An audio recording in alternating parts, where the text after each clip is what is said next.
Well, hello there. I didn't see you come in. Welcome. How's everyone's evening going?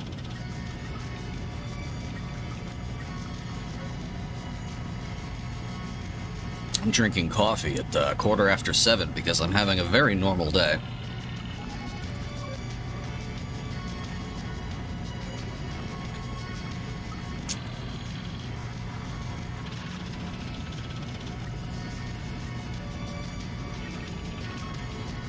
Who do we got today? Let's see. Slightly belated welcome to the stream, Mazan.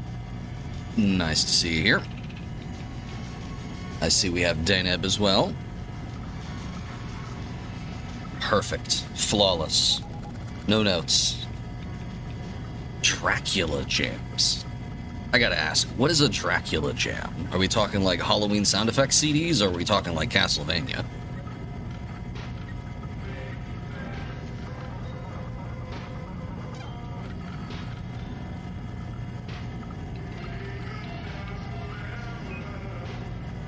I have good news. I actually... Oh, wait a minute, hang on. It's not on this panel. It's on my other panel. Hang on. But I do have a thing where I can play stuff in Firefox now. I can capture audio from it.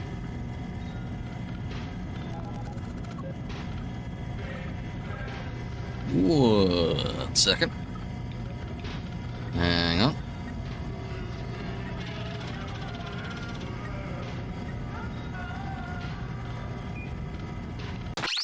There we go. That's the right button.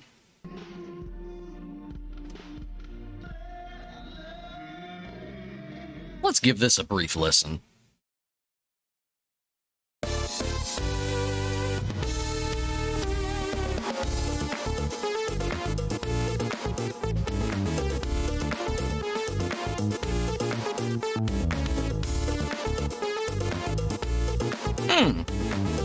Okay.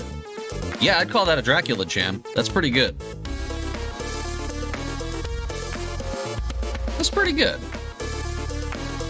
Okay, that's 26 seconds. If it's not public domain, we'll know. Alright, let's see here.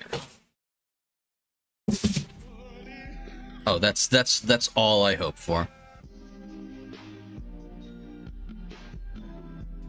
I gotta find more rotating food gifts to cram up the frame here. In the meantime, though, I believe I promised y'all some SnowRunner. Most importantly, I also promised myself some SnowRunner. I've been wanting to get back to this for ages.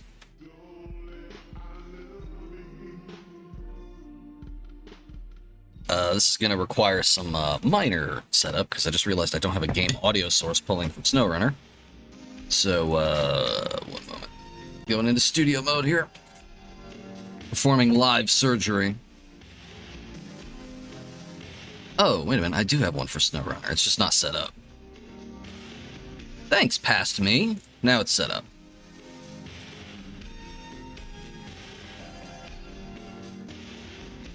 Alright, as soon as it starts playing sound, let me know how the levels are. They should be good. It uses the same equalizer settings as everything else.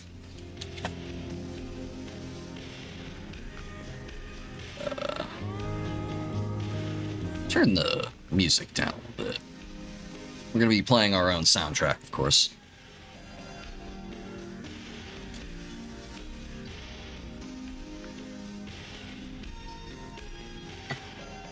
Oh, right. We left off in the Kola Peninsula. That's what they call hell for trucks. I think today we're going to be going back to Michigan, though. Look at this. It even saved the position of my last truck. Excellent. Yeah, I was trying to get the prototype exploration unit and having a really good time of it. We're gonna recover. Yeah, this is where they send trucks that mortally sinned, like Christine and the one that sends everyone to Isekai. TRUCKIN. Alright, let's have a look at the map. Did I leave anything else out here? Do I have any other trucks? It's just that, the trailer. Let's see. global map. I don't have the other one open. Yeah, no, that seems to be everything. Let's go ahead and pack it up. And head on over to Michigan. I believe we left off at Island Lake, although I think there is still stuff to do in Black River and Smithfield Dam. We're going to go through in order and make sure that we have wiped the slate clean. Oh yeah, we basically finished this one, didn't we? What do we got here for tasks? We got some repeatable time trials.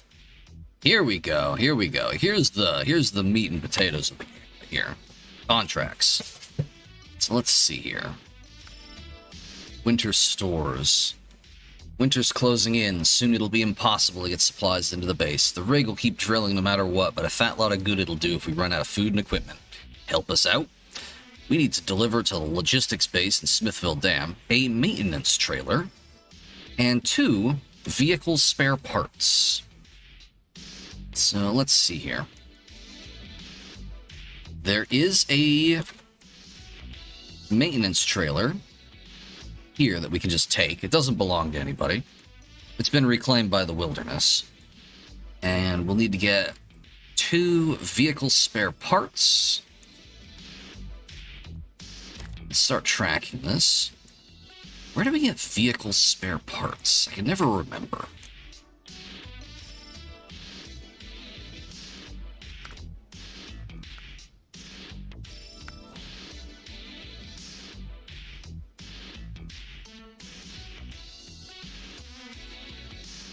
Oh, we might have to actually travel there first.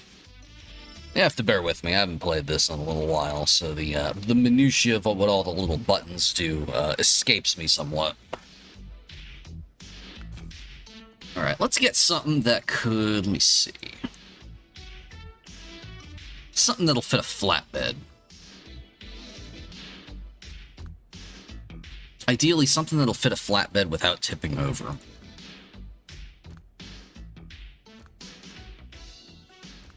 Ah, of course, the tuk-tuk.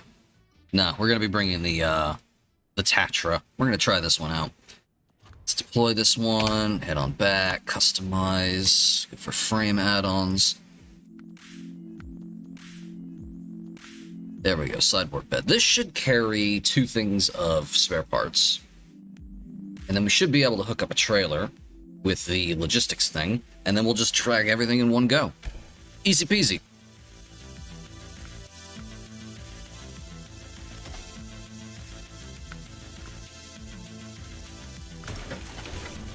Now I just need to remember where to get vehicle spare parts.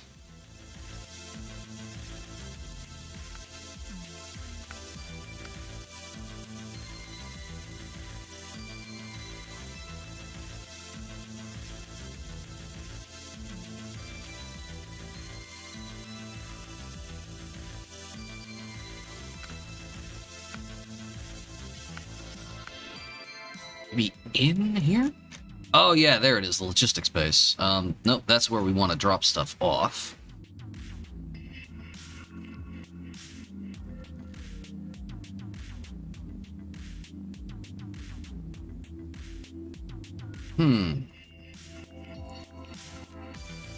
Ah, service hub, there we go.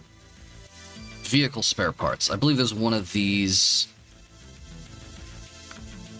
over in Black River.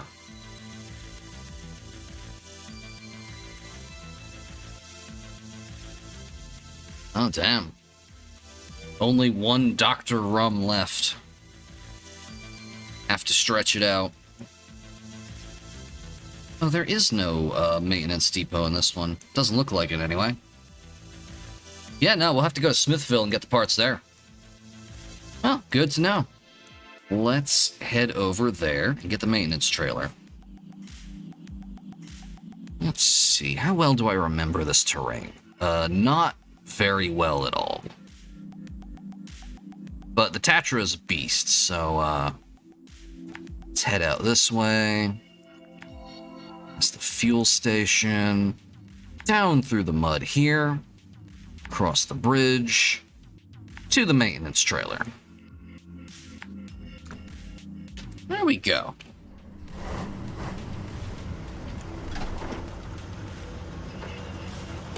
There we go, and that's how you turn the headlights on. I remember now. It's all coming back to me. Alright, you should be able to hear the truck engine now. Is any of that coming through?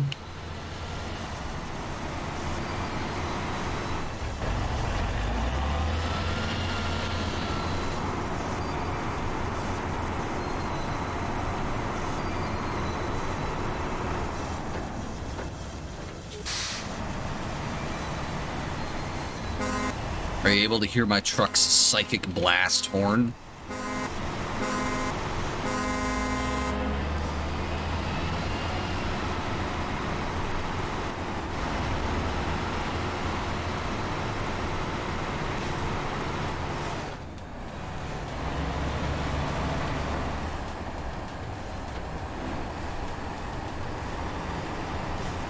Here we go, here we go.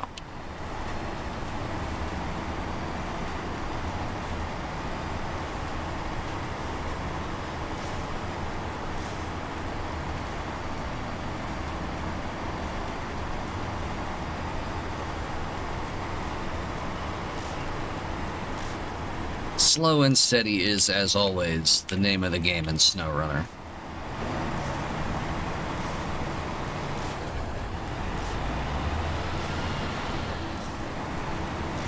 All about careful management of your route and the terrain which lies upon it.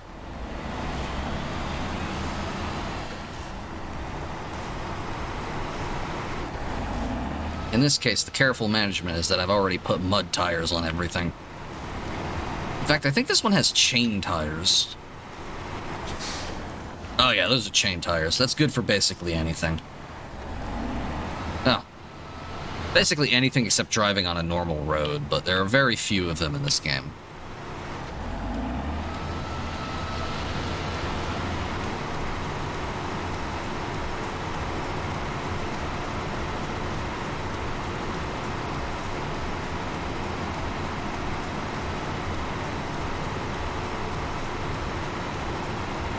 Hang on, something's bugging me. First off, let me check audio. Okay, yeah, I'm seeing levels. That's good. Second... Ah, that's what's doing it. Film grain. We want that off. I love film grain, but makes everything look a little... well... grainy. Plus, I imagine it's bad for the compression.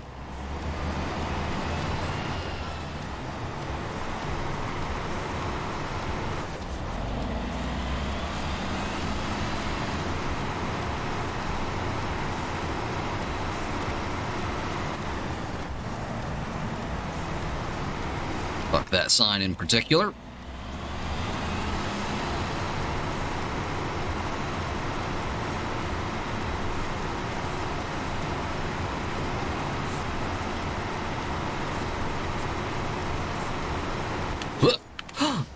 Cryptid! Check it out! Check it out, look at that! How do I turn on photo mode? Oh, photo mode, there we go. Free cam. Cryptid. You see it? Right there in the center?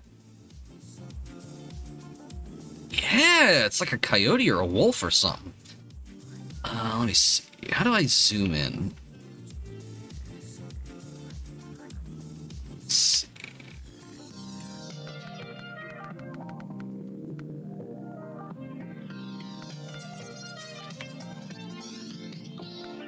I can zoom out, but I can't zoom in. Yeah, the rare vanishing coyote. It just vaporizes upon the approach of our modern industrial machinery.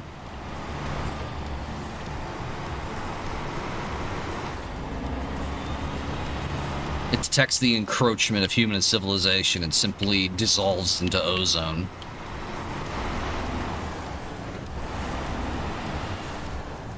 Nature thought it could reclaim Michigan. Not today.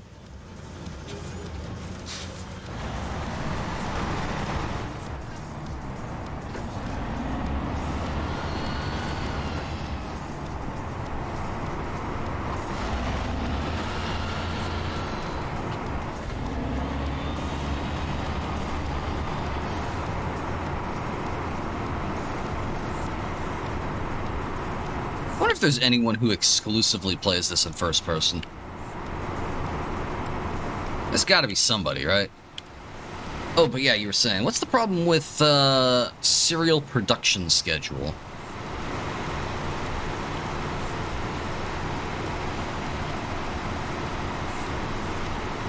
Oh, hang on. I gotta unplug my external drive. It's fucking something up. There we go. Yeah, that sounds about right. If you're not reading a backlog, you're gonna be waiting.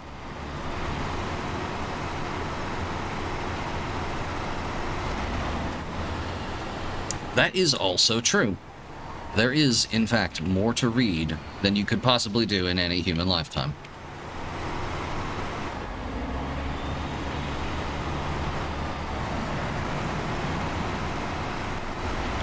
That is the downside of that. Not all of it is good.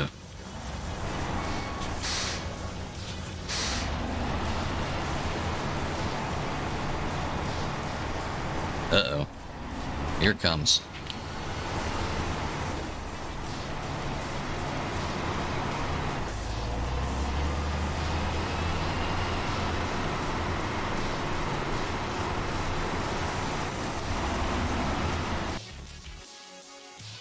The hero took everything from me, so I partied with the hero's mother. Yeah, alright.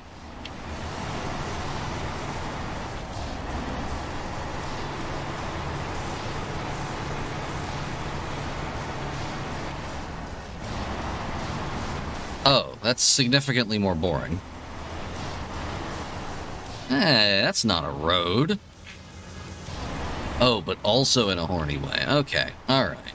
Now we're getting into weird territory.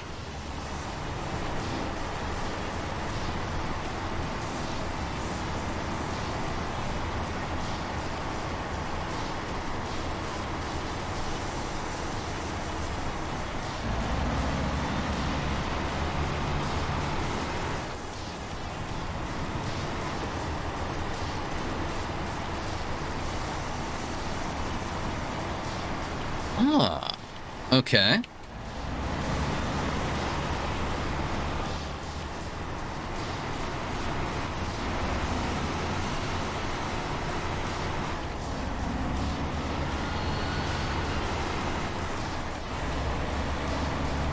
That really took a swerve.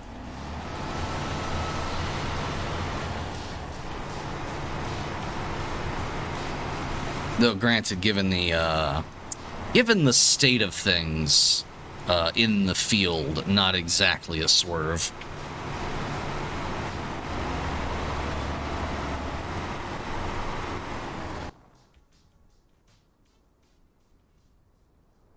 Oh no. Oh no. Oh no.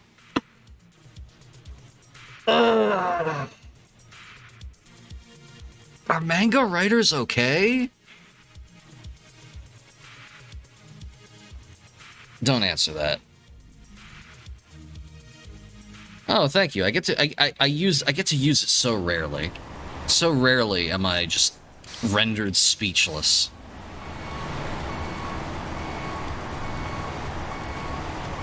Hey, wait a second. Does the Tatra have a hookup? Yes, it does. Okay. One of these big-ass Russian trucks doesn't have a tow hitch. I can never remember which one. I think I get ya.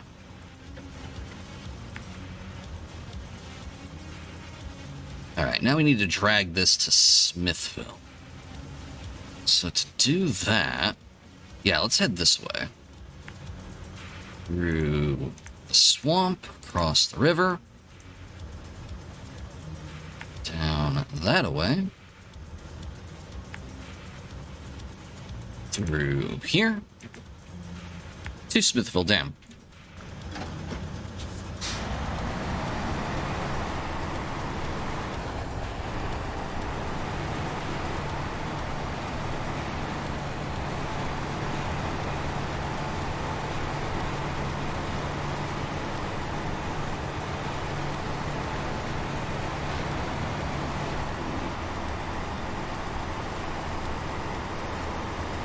Something is hitching. Hang on.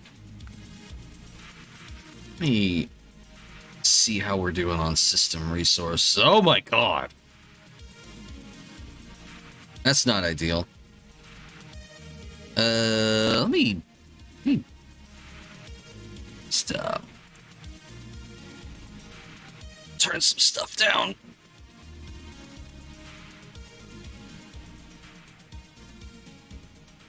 Maybe we go with high effects instead of ultra.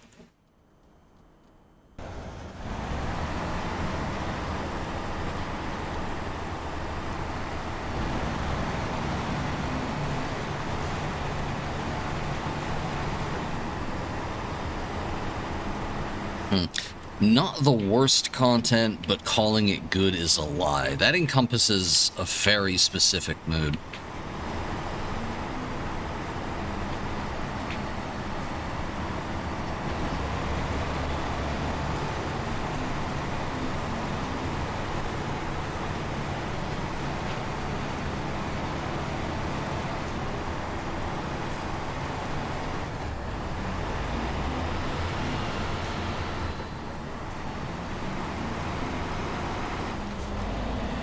Reminded of reading a lot of webcomics back in the early to mid 2000s thereabouts.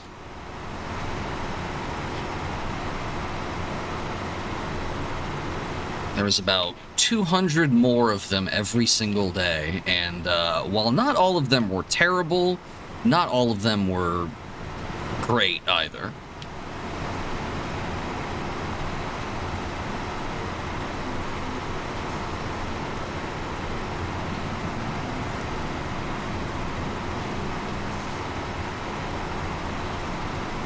Something's still hitching, like it's the terrain loading or something.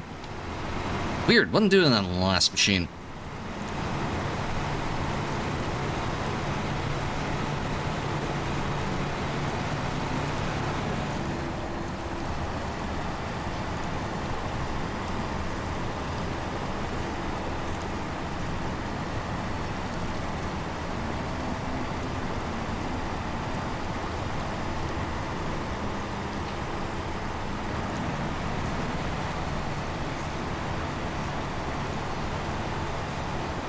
Speaking of extremely specific moods,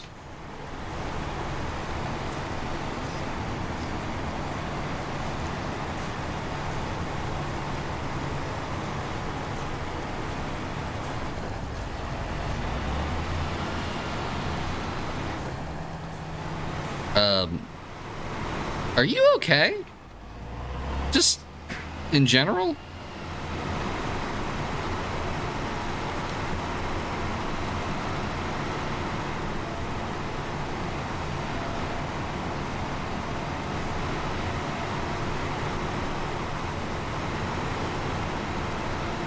Like, median level, like, doing great in the way that, like, I flippantly answer my coworkers when they ask how I'm doing.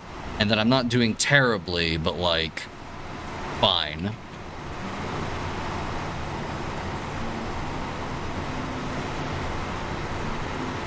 Uh-huh.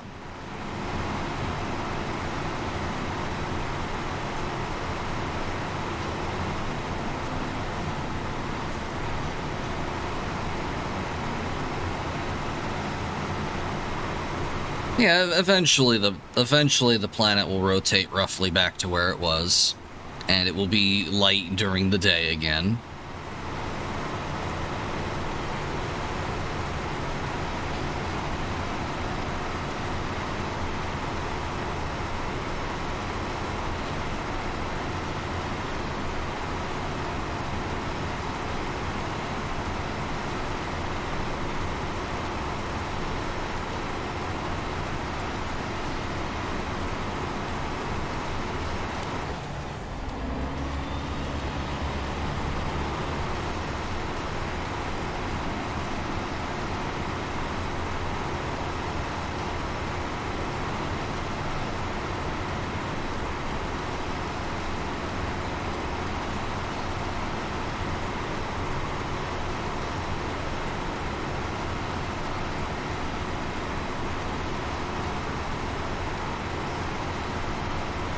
Hey, look at that. The entrance to Smithville Dam is not where we are. It is, in fact, a short distance away.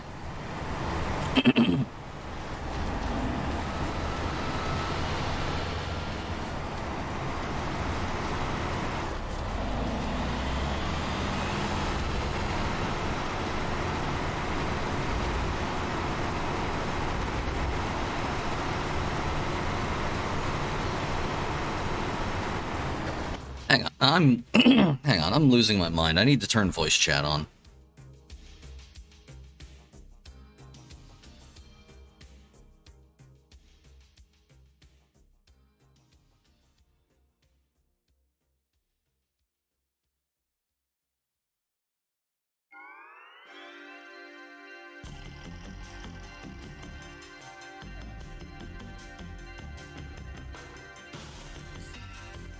Okay, there we go. That's running.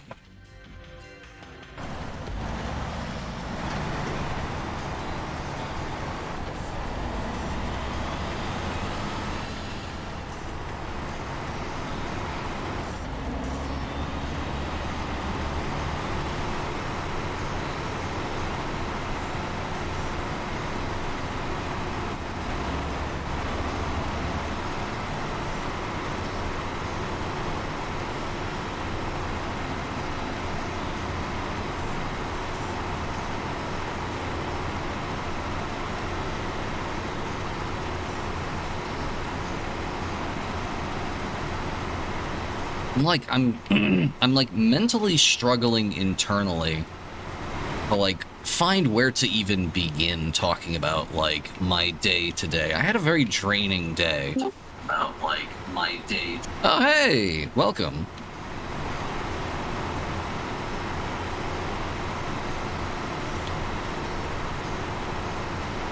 There we go. Okay, I hit the wrong mute button. I was getting the deep echoes. Yep, that's why I put up the side stream. Should be good. Anyhow, I had a very draining day today, although like in a very mundane way where I can't even point to a specific thing. Like I'm sure you had to go through the existential curse of being alive as well as preparing for the day's events. Yeah. I mostly just I don't have any particularly compelling reason to feel bad, so I don't. It is that simple. I just don't feel good, because I also have no compelling reason to feel good. I'm working on it. Yeah. I feel like, typically speaking, I'm in a liminal stage here where I would like to be doing something else, but for physical reasons or monetary reasons, I cannot be. So in this case, I feel like I was trying. The reason I streamed Nier was I'm trying to find a new game without possibly going back to Skyrim or something, a new diversion that I can log into and have a good time with. I had a very good time playing Dragon's Dogma, which was not a good game, but it was an entertaining game. Yeah, an interesting game. An interesting game. It was intriguing. The gameplay was just good enough to carry me through to the ending of the game. I all but 100%ed it in my fury, and now I don't want to do it anymore. So, I mean, that is the tough part. Even if you find a diversion like that, it does eventually. And sorry if I sound weird, by the way. When I was emptying out my coat pockets earlier, I found a mint lifesaver that I stole from a lawyer's office. Nice. An extremely divorced lawyer, I would assume. He is extremely divorced now, yes. He was not prior to the visit. No, he was not, nor was the VP of a software company at a building that I've been to about 900 times. I've just never been to the third floor of. It turns out up there is a divorced man now. He took it well. A solitary guy. A solitary man. I can only assume lawyers tend to have a supernatural sense for when the law is occurring near them, and so he knew this was happening and had time to come to terms with it, as opposed to receiving his psychic debts all at once. Yeah. Yeah. But who can say? Who can say? Yeah, no, it's always the ones where I get, like, I get my little briefing in the morning, and anytime they tell me, oh, this one might be tricky, or, oh, you should be careful of this guy, it winds up being just fine. It's always the ones where they're just like, yeah, this is totally routine, where I get, like, dogs sicked on me and shit.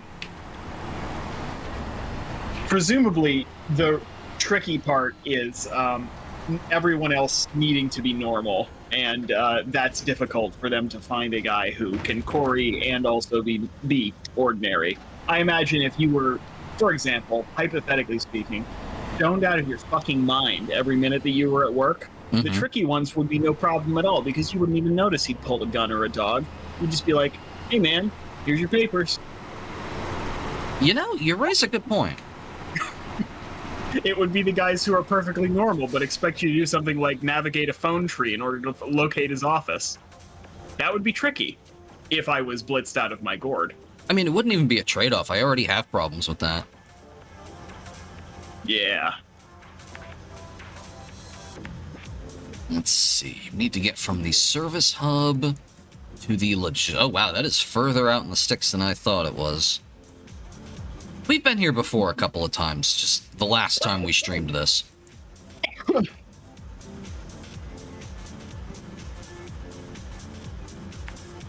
I deliberately try not to remember any of the SnowRunner maps. I assume you know where you're doing and what you're going. This is also the thing. I also don't remember a lot of specific details about them. As in all things, I exist as a vibes-based life form. Like one of the jellied fish. Pretty much, yeah. Like, you can see that already I am just like, I'm looking over this map, and I don't remember exploring this, but I'll tell you what I do remember. The weird way that I plot routes, where I just put a waypoint after every turn, because that's more efficient than trying to follow the road the entire way. Right. I mean, you're going to have to off-road at some point. It would be easier just to get off the road. Anytime it's easier than driving. Yeah. Yeah. Yeah, like, now, I do feel you on the seasonal depression thing. I have not in previous years, I have not gotten hit this hard. I don't know what it is that's just fucking with me. Like, other than, you know, just vaguely gesturing at the entirety of the Age of Moloch in which we are trapped. Yeah. But I mean, it's not like we weren't trapped in the Age of Moloch last year. No, we've been in the eternal cycle. Yeah. Yeah. Moloch has strapped us to his chained wheel, and it has been spinning since before we were born, and it will spin long after we are gone. Yeah, our flesh is eternally cooked by the ever-burning furnace. It has always been, and it will always be. It hasn't changed. But something's different. I don't know. There's a feeling in the air. We're overdue for a disaster, like a real one. Fuck, I think that might be it. Like, the quickening has happened, and earlier we were treated to a panoply of delights, unearthly and unholy, as we watched Twitter disintegrate, and then nothing. There was no catharsis, no emotional release. Twitter is still there. The machine marches ever onward into the bottom, and we all know this is Moloch's influence. Yes, I did wind up losing my bet on that. I was convinced, not even 2 weeks. I mean, their lease is up, so at some point it will just completely fucking disappear from the internet, I assume, or it's going to start accepting payments from, I don't know, fucking the Czech Republic or Vanuatu or some bullshit in order to stay up. Yeah. Hopefully the same reliability as Demonoid did during the first revival, and then it will just stop existing one day, long after everyone stopped caring about it. I think that's gonna just wind up being how it turns out. Like, the site is gonna be without users before it becomes non-functional. Yeah, that's kind of the problem, is that Twitter is, if there is one thing true about Twitter, it is the largest collection of voices looking in one direction at any given time.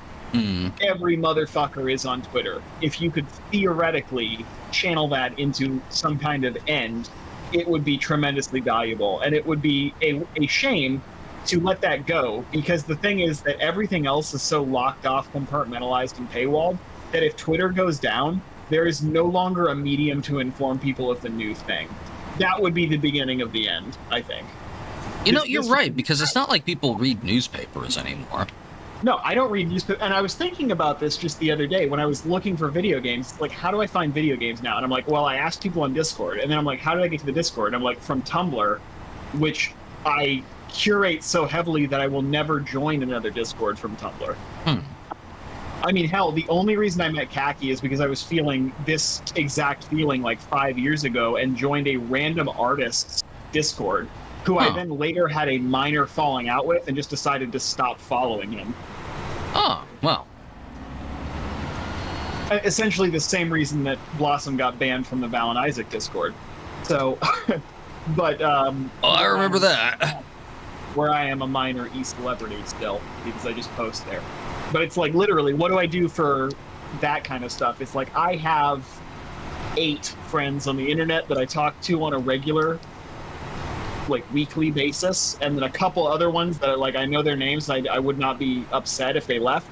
And those are the only people I trust to provide new information about anything. So I that just is don't sensible, yeah. The rest of the time. Yeah, but it's like, is my experience typical? Yes, but also no. The circles that people subject themselves to are obviously prisons of their own making. The mimicry of the greater wheel that Moloch has trapped us all within, depicted on his graven amulet, locked wherever it may be, the spawn of his power bound to the physical world. Yeah, not to resurface until the end of days, of course. Of course, yeah, no. The chosen one will bear it up, and either Moloch will rise full in his fury from the earth to reclaim it, or the gods will spare us, and Moloch will remain sealed for another millennia. But of course, the last tablet is missing, so we don't know. Yeah, well, probably never wrote. I mean, Moloch ate it, right? Oh, there you go. That seems plausible. Moloch wouldn't want anybody to know. Moloch would delight in us not knowing that our end is inevitable, but he would also take great joy in understanding that we may be the ones who end the hero before he can come and reclaim us from ourselves. Does have a great appreciation for dramatic irony. We should start a podcast where we talk about Moloch like he's a normal thing. This is a bad urge. I feel the white person in me rising, but at the same time, I think, like, not a fiction podcast, not like a funny podcast, but we just talk about normal events, then we make oblique references to the Book of Moloch like it's a real thing. Yeah, see, that's not the worst idea I've ever heard, but I am a veteran of at least one gimmick quasi-fiction podcast, and I mean, the issue is persistence in scripting, and fundamentally, you didn't have time, and she didn't have any desire to do any of that. Yeah, so, I know. Yeah. It's just, anyways. It's regrettable. It would have been a lot of fun, but the problem is to do the dang thing, you got to do the dang thing. No, yeah, I mean, Moloch's greasy fingers were there even before we had a chance to recognize what his presence looked like. Dr. Pepper is not doing me any good. It's warm. I found it in my closet, so I don't know how old this is. Oh, that's risky. Yeah, I moved all of my soda into my upstairs closet during the freeze because my upstairs is consistently 5 to 10 degrees hotter than everything else, and I wanted to hedge my bets. But it does mean that I occasionally unearth soda from where Henry decided he wanted to tip over the soda containers. Ah. Well, see, he was just saving them for future you, but also saving them in a form where you would not enjoy them. No, yeah, I didn't think to put this in the fridge because I wanted it now. Anyways. Man, I was expecting this thing to flip over by now. The Tatra is really good. I think the weight is what's doing it for you. You got all them crates in the back. Yeah, and it's just got a really low center of gravity for one of these, like, big forward nose cabin trucks. It's built like a fucking Star Wars assault crawler. It kind of is, yeah. I like the let's go up forward. Yeah, look at how far the cab extends over the front wheels. Yeah. It's well, and as we were saying it, you get stuck. That's fine. I'll just kill some trees. They don't make trees good enough for this, I don't think. Nah, not a lot of them. Most of them will just kind of tip over.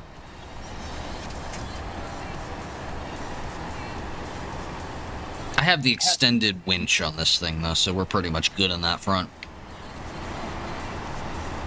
Yeah, no, I keep coming back to your assertion about being overdue for a disaster. That really does fit. There needs to be some kind of catastrophe. There's no emotional catharsis. Do you remember the joy that we all felt when we were pointing and laughing at idiots on the internet, or at least the fear that there would be a deep change in existence? That something fundamentally would break and we would never get it back? It's a longing.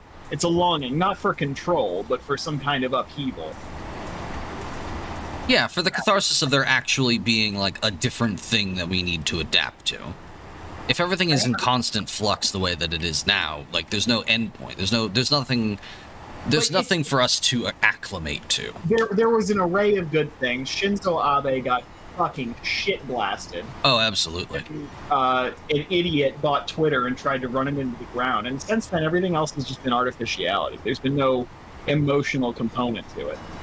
It also helps that we both stopped role-playing it around the same time, and we're only just getting back into it. I'm only getting back into it. You're not getting back into it. The whole reason we watched Glass Onion last night, by the way, is because Miss Khaki demanded that I do something to dispel the doldrum that was taking root. That was smart, yeah. Yeah. We might have to like do a regular, like, every other day movie night or something like that. I swear to God, I'm just gonna put on fucking Dragon Ball Z if you bitches do something stupid again. Like, not post for 2 days. And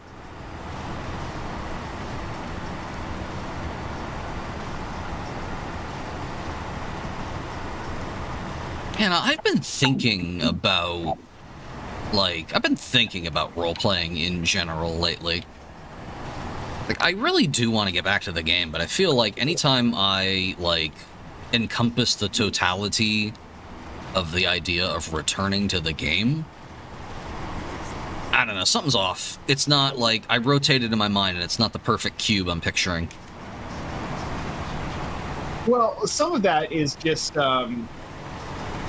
an inevitability. And so I ran into an issue where I was running into writer's block with the same thing. I didn't want to play D&D anymore, and we were playing D&D. And so I got caught up on the idea of we have to change systems. And I'm still sort of there. I have it narrowed down to 2. I just don't know the work required to implement one, and the other one is very, very simple. It's a micro game, almost about as complex as yours. So just not, it would be very easy for me to implement it exactly the way I wanted it to. But it's little things, you know, you have to teach everybody how to do it, and they've all got to be into it and that kind of thing. It takes time that you can't just roll up and say, we're doing this. Yeah. I mean, hell, we forget the mechanics to your fucking thing, and it all fits on one 3x5 note card. So I never remembered the mechanics of the thing. I forgot how mechanics in the game worked day one and just never implemented or ran them correctly. Although, for all its simplicity, I am still kind of dissatisfied with the system. I feel like it incentivizes the wrong things.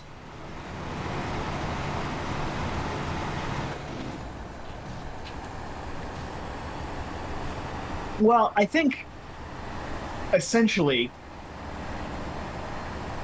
what you actually want is a virtually non-randomized system. So let me explain what I mean by that. You either need to make it more complex or substantially less. You either need it to be like, we are spending points and otherwise you fail at any task, and then make us roll less often. Or to essentially embrace the chaos. Get a card back when you fail, lose a card when you succeed. That way you have a perfect per character balance of success versus failure. And you don't have to do that. like the cooperative checks and that kind of stuff are nice, but they're not going to capture the energy of the rocket launch because that was just compounding success and essentially dumping an entire 3 months worth of points into one scene, which is why it turned out like that. Yeah, that was an incredible scene. That's the. But if you must have a roll, just go ahead and make it a coin toss. So it's like you're paying to skip the coin toss. But don't. It doesn't need to be more complicated than that. It's like you got 5 fucking tokens. You spend them to skip the coin toss, and you can still divide it up according to stats. You can have it like if you fail a rock roll, you get some. Actually, what you should do. Hang on. What you should do is this should be rock fucking paper scissors. Wait. Huh? How so? We have 3 stats. We have rock, roll, party. Oh yeah. How do you counter a situation? If the situation is down in the dumps, it's low, it's shitty, it's a bad roll, so you party your way out of it. If the situation is getting raucous, it's wild, you need to calm it down, you need to make it more wild. You rock that out. And if you need to get the fuck out, you roll the situation. So if you embrace the situation, you get a point of that situation, or you spend a point to change the situation and take control of it. Okay, that's interesting. That's kind of like how Fate does it, without the tedious setup. Yeah. Hang on, I need to take some notes. But that's just it's an idea. That's real rough of an idea. And it's a start. It's more than I've thought about anything. The only real thought I've had lately mostly is just like, boy, I miss doing that thing. I don't want to take any of the steps that would be necessary to continue doing the thing, but I miss doing the thing. Who's joined? I heard the joining sound. I've gone blind. Identify yourself. Fuck you. Hey, welcome. Welcome to the Age of Moloch. Yes, welcome. Hi. I finally finished my New Year's illustration. Oh, fantastic. Is it a bunny thing? Of course it's a bunny thing. The fuck do you take me for? I don't know. Disconnected from reality. Heavily repressed. Yeah, and? African American. Kwame Ture would say I am merely African. I prefer the term black. 100% fair. That is a very good illustration. Good job. I like it. Thank you. Thank you. Oh, I'm glad you're here. You're here just in time to see that I've done something very stupid, which is I misread the job. And it was actually an either-or thing. We could have brought 2 vehicle spare parts or the maintenance trailer. So now we have 2 vehicle spare parts. Nice. Wunderbar. Is there any place where we could spend those? Perhaps? I'm looking. It doesn't appear that there is anywhere to actually spend these things, which is like, we didn't spend any resources on them. That's Noda. You drew Noda again. That's not Airy. Absolutely, yeah. That's... yeah. Mm-hmm. Yeah, no, that's Airy. That's Airy with the fucking... all the pudge and the giant honkers and the horns. Yeah, that's a classic Airy. I like Miss Paisley Pudge's antennae. Yes. They are it's funny. I've shown Cal this, but I haven't told Din. So as it turns out, these two are the exact same goddamn character. It's like poetry, it rhymes. Okay. I found a place to drop off some vehicle spare parts.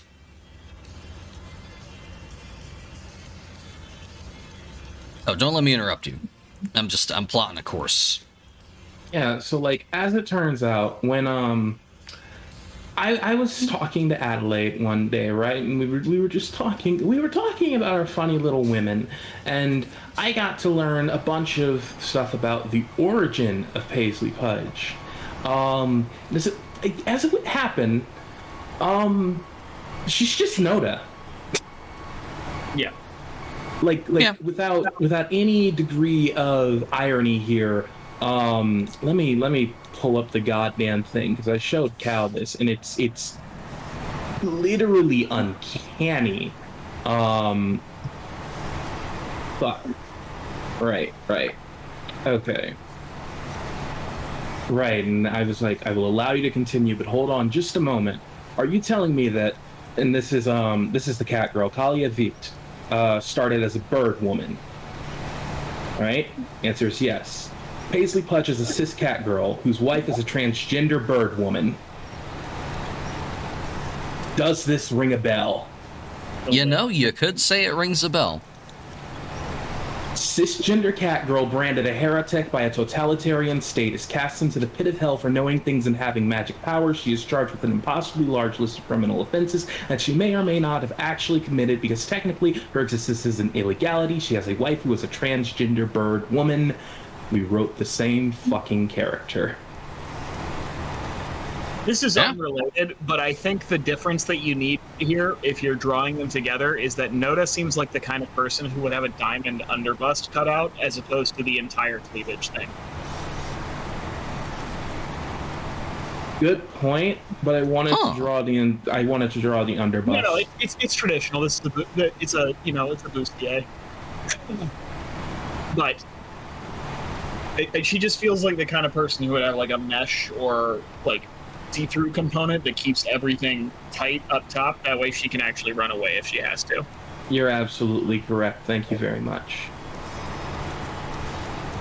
Dayneb living in the year 3000, as always. Dennis just writing my character better than me again. Just looking at tits. Listen, all I had on my brain while I was drawing this was, I wanted to be done with it. I have to go back to school in like a week.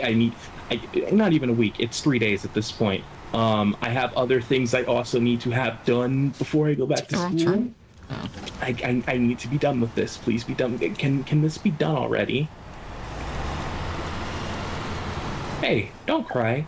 Titties and fishnet tops, okay? I'm nodding sagely over here.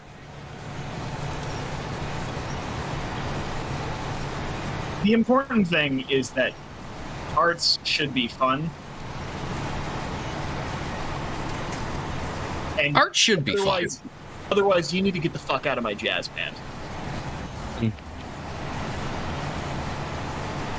Listen, kid, if you're here to have fun, you need to go have fun. Go have some good time over in the fucking Kiddies Junior section with the goddamn rest of the fucking artists working with their goddamn Syntec pen sets all day, all right?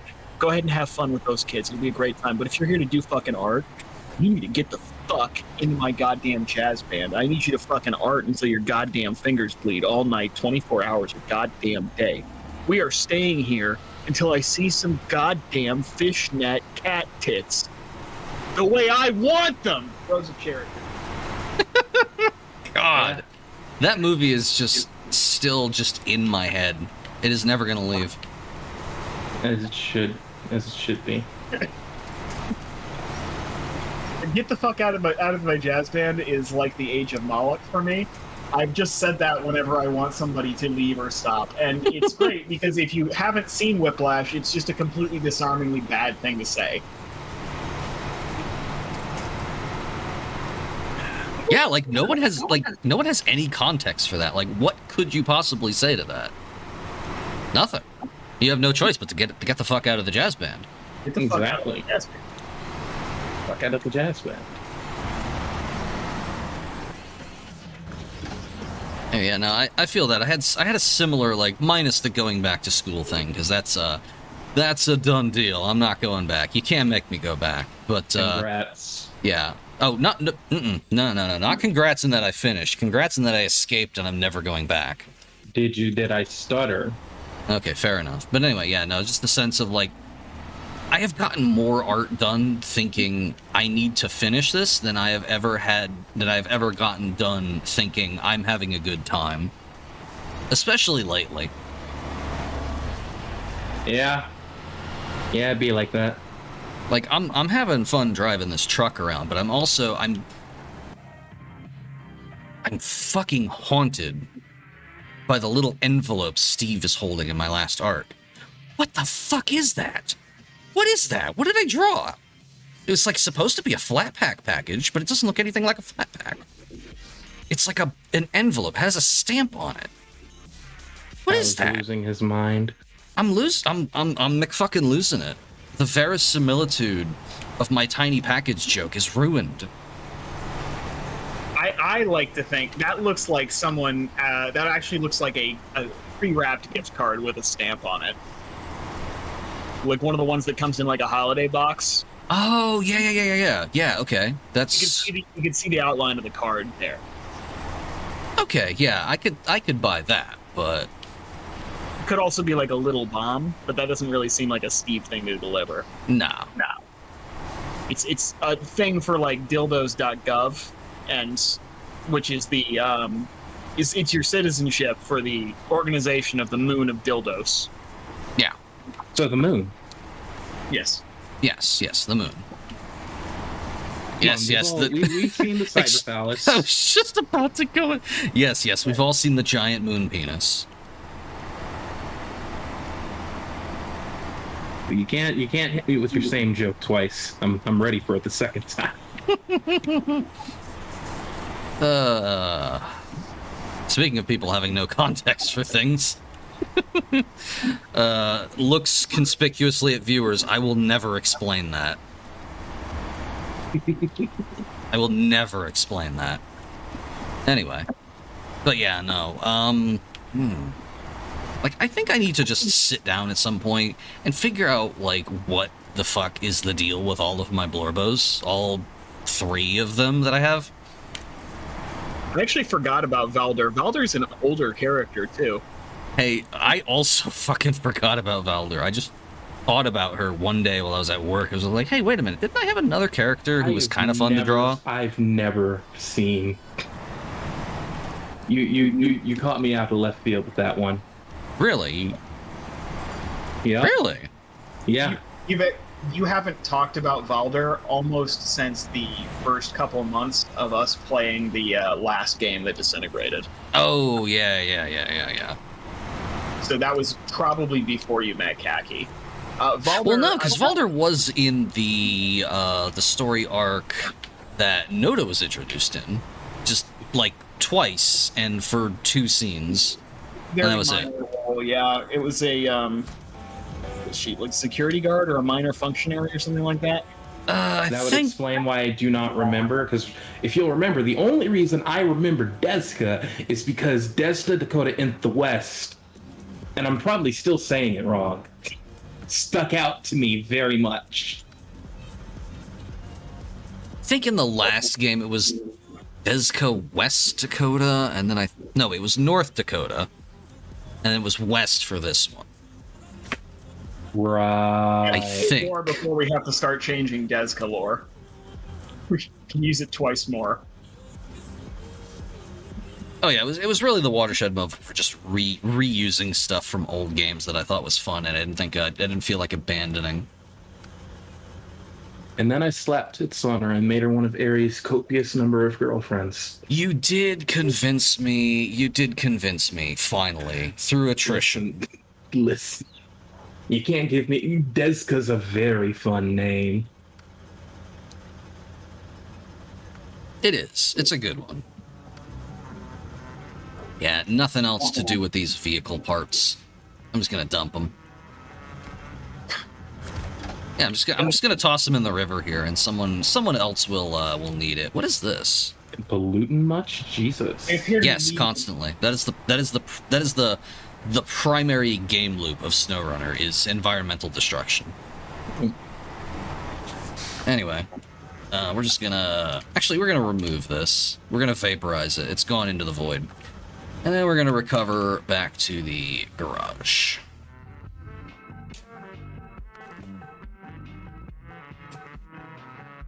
But yeah, I need to just sit down and figure out what everyone's deal is. I feel like every time I draw a character, they look completely different.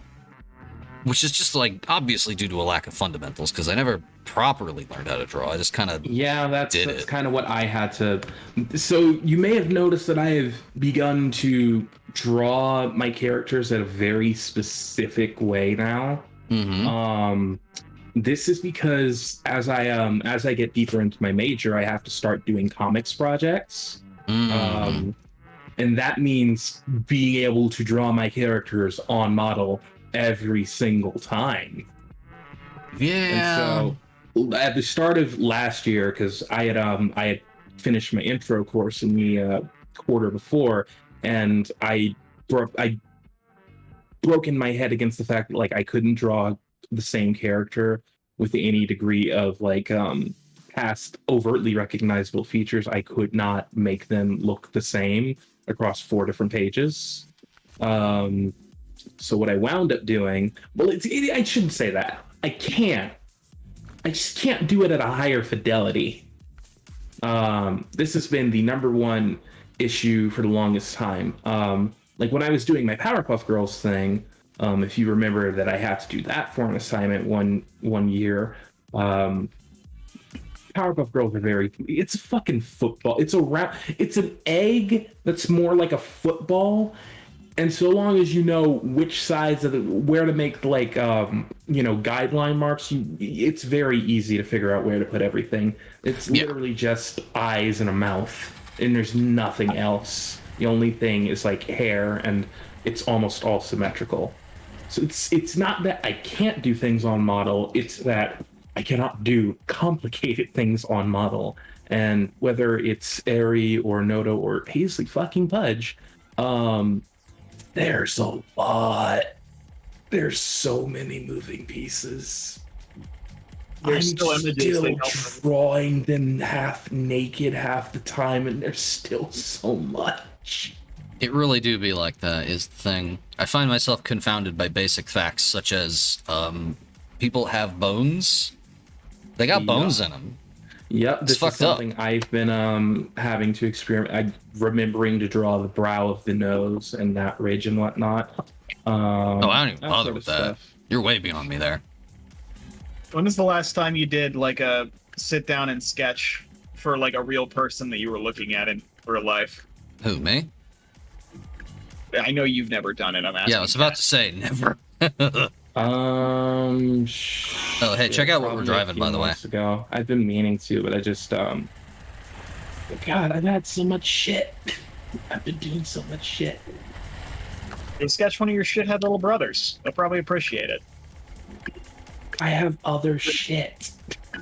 I know you have other shit, but just like go over and hang out with one of them, both because it's a valuable social experience that keeps your brothers from disintegrating, and it would be something that would help you. You now have 2 excuses to do the thing. Put in some fucking headphones, sketch one of your shithead little brothers. Try to capture the essence. See, listen, you're not. I'm picturing that Tumblr post that gets reposted constantly of the little MS Paint person who's like grabbing and shaking something in his mouth. Just pure chaos. Yeah, and I mean, like, it doesn't actually matter whether you capture them realistically, because the point is just to sit down and do it as a study, but, like, looking at how clothes hang off the body, how the frame sets itself up, what, like, normal people clothes look like. Yeah, I've been doing studies in that regard. I haven't done, like, photo studies, and I haven't done life drawing sessions. But you have a new technique that you need to work with, because you were very excitedly revealing that to me just the other day. Oh yes, and thanks to this, I have discovered the flaws in it, which is to say, I kind of tunnel visioned on what the model provided me and not what I needed to change. Anyway, I got to go run and do a thing. All right.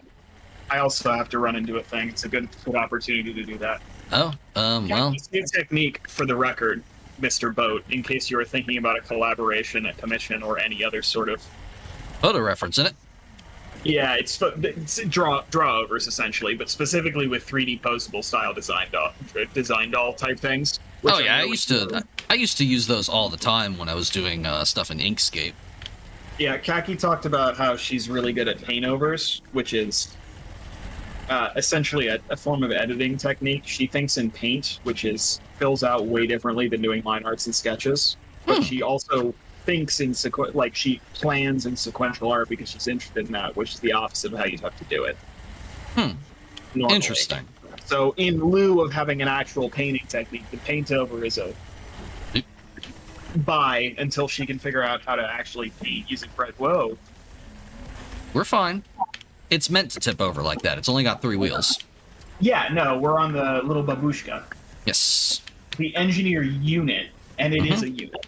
Yes. It is a singular unit. I Some think it would might say be stuck. The unit. You just have to winch to something like that house or Yeah. the tree house. Yeah, exactly. Or There we go. You just have to turn it sideways and steer it. That shouldn't have worked. That's the power of the tuk-tuk. I don't know how you did that. That is like fit with my understanding of physics. This thing is just really good. It weighs like 50 pounds. It has 3 wheels. It is extremely bottom heavy.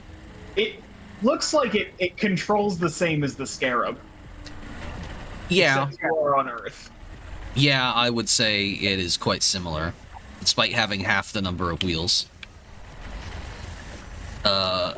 I am reminded, I don't remember who described it this way, but somebody once described the car in the first Mass Effect as handling like a fat man on a unicycle. Yeah. That's pretty close. The difference is that I put an engine in it that is actually capable of propelling it at speed.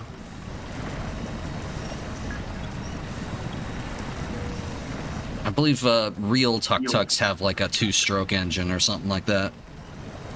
Not very powerful.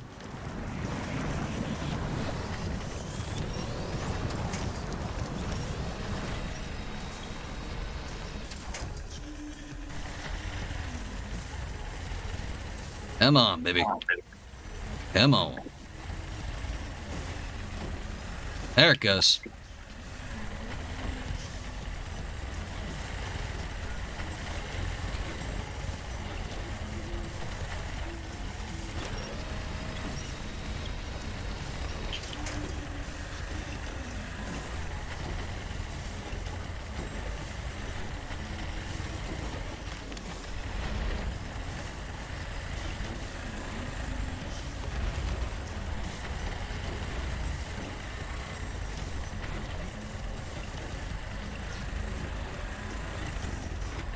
Here's the question of the day before I leave. Huh? Could Benoit Blanc have stopped Light Yagami from Death Note? I am the wrong person to ask. Good, then you can pass this one along and act as a neutral observer. I will do so when/if Kaki returns. Yeah, she's probably gonna perish, but it's fine. Moloch won't let any of us die. That's true. We are all of us deathless in our own ways. Unless it would be really funny. Oh yeah, that's the catch. That's the catch.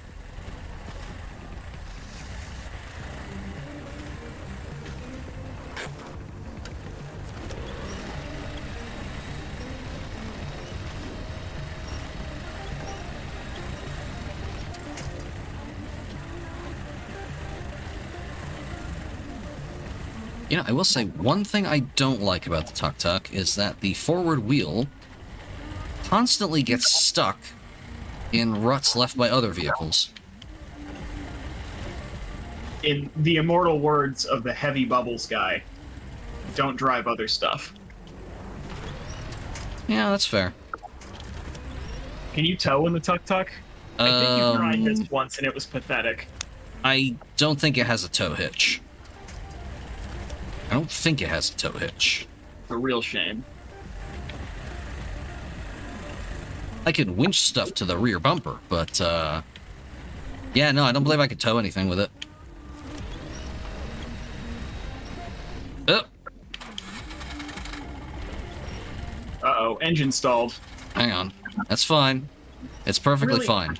Really, the true failure here is that most games are not everything games, and so you can't get out of the engineer unit here to push it over, which I'm 150% sure you could do, which would prevent the tuk-tuk from getting stuck virtually anywhere. You could just pick this thing up and tip it over, yeah. Like, would I also get stuck in the mud if it was this bad? Yes. But that's not important right now. Yeah, the important thing is, well, we are still making progress. We are getting close. I gotta fix this truck.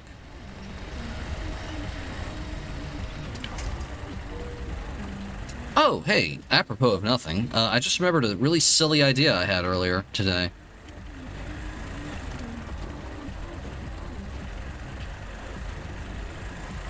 You recall... what the fuck was it called? The shark game. You remember that one? The one where you are a shark and there was a person narrating it the whole time and you have to eat. Oh, yeah, no, that's Maneater. That game kicks ass. I gotta finish that at some point, but no, not that one. The other shark game. You mean the one where your thalassophobia causes you to panic and quit two of the 8 levels in the game? Yes. Yeah, that one. The one where it's just like, I finished that game a very, very long time ago without really any problems at all, and I just cannot finish it now. But I had a very silly idea about that. Yes. So we've determined that even with the pressure of an audience, I am unable to face the Megalodon. But what if, looking directly into the camera, what if I couldn't see the game or hear the game, but someone on voice chat could, and they had to direct me? Well, Sounds hellish.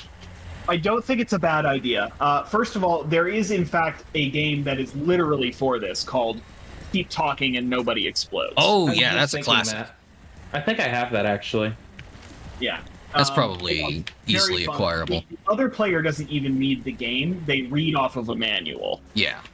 So that's a scintillating experience if you'd like to try that out. My concern is that this is not a good mesh with the genres that you play. It works best with games that have a deterministic state and that do not require excessive control to them. So very easy old 3D games, like I think you could do Myst blind.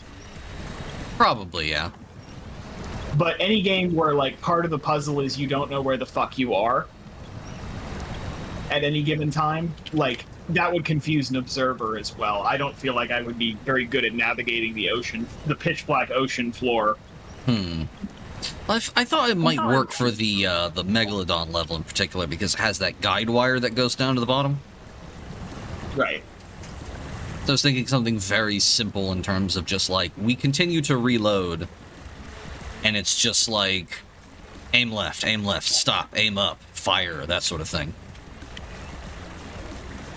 Just wringing an extra little droplet of content out of Shark Hunting the Great White. And also, it continues to haunt me that I finished that game once and I can't finish it now.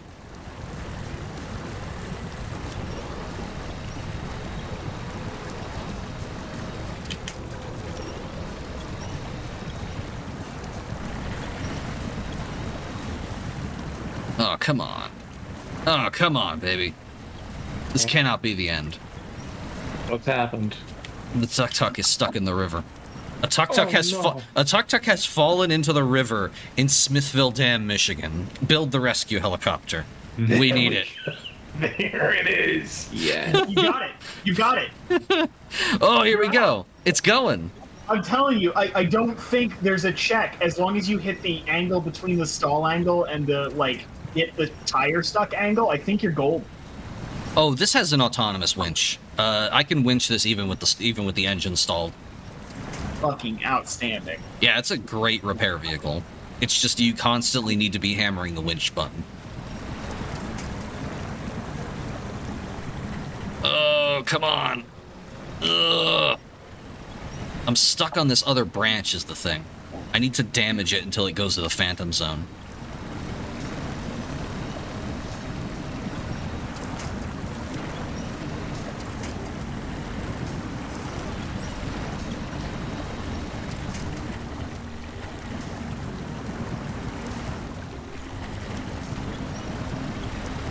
Come on.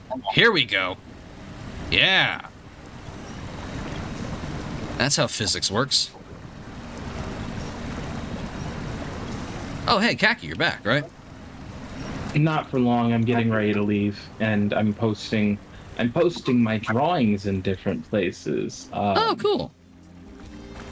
Because technically that's a thing you should do, and this is a very nice piece of art. And I'm just kind of like Where can I actually drop this that isn't going to be mad at me for corny posting, technically? Yeah, this is a dilemma I have every time I finish a new piece of art. Huh?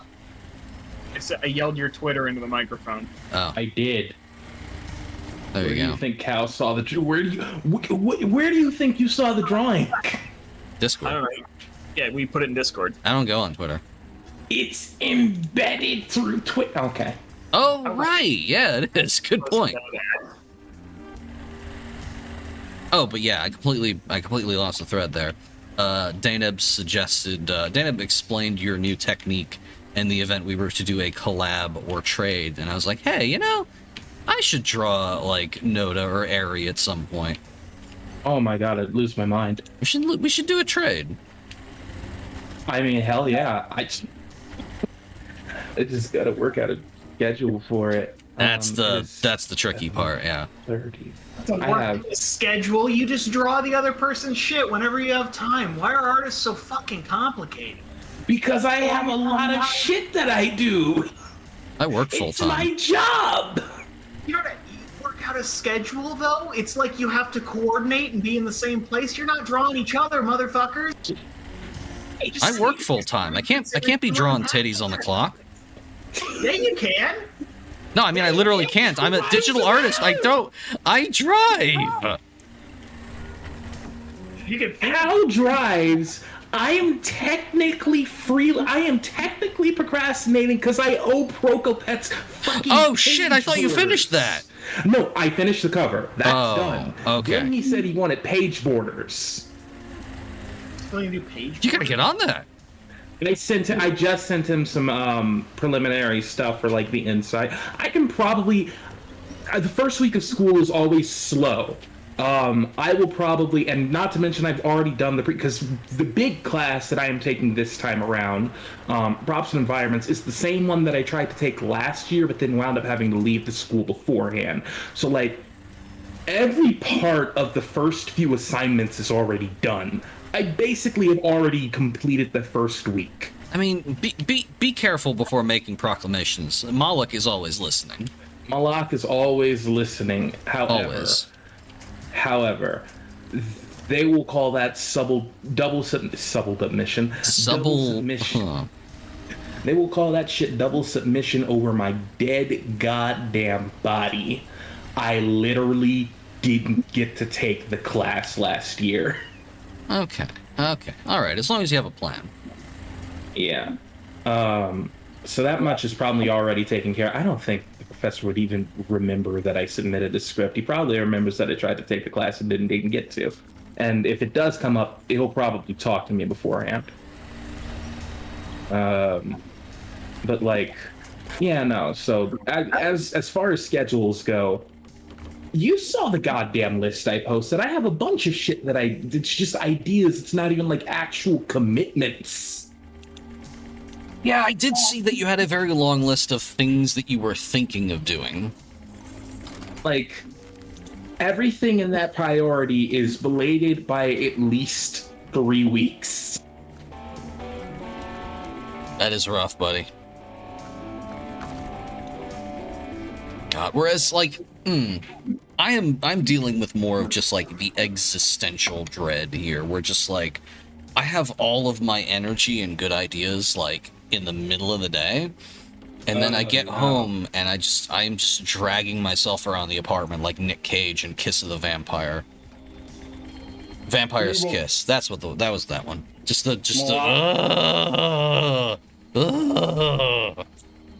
dragging one leg as I just like exhaustively just like, what did I even, I can't remember what I had for dinner. That was an hour ago. Yeah. What the fuck did I eat? It's always be. What I just ate the leftovers of my bowl of ramen noodles from like 4 hours ago. What the fuck did I eat? Oh, I right. did this because I need to take my pills right now because I'm remembering, oh, right, I'm on the clock. I need to be gone within like the next 10 minutes. Sam's close soon. Yeah, no, I boiled some noodles. That's what I did. I forgot. There you go. Hey, meal of champions. Indeed. I'm gonna actually like do shit to my noodles. All right, the twins are asking about that. Maybe I'll cook for real at some point before I go. That could be fun. That's my tablet under my tongue. I need to run. I have a bunch of shit I still have to do, and I need to run to the store. All right. Well, 07, Commander. Good luck. 07. Goodbye. Who do we got? Anybody still alive?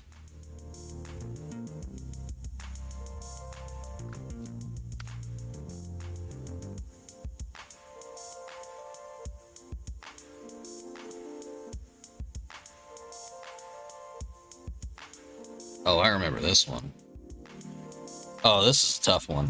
This is at the bottom of an almost sheer cliff. You gotta drag it out of here and then bring it here. Somehow.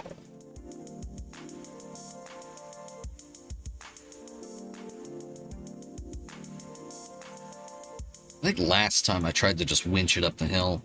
That's obviously not the winning move. Probably. Let me see. That's a Chevy CK 1500. Do I have one of those? How big is it? Pretty sure I have one of those.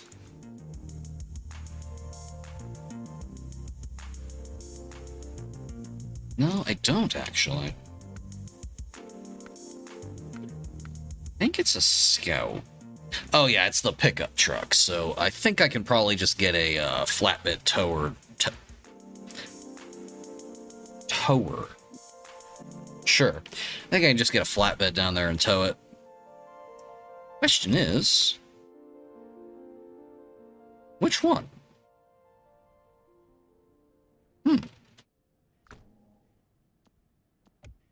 I know the Tatra has a towing flatbed. Yeah, an articulated towing platform.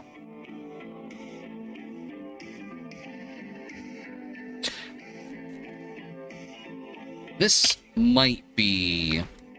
Yeah, this might be the move. Okay, and then we'll simply bring the Tatra there.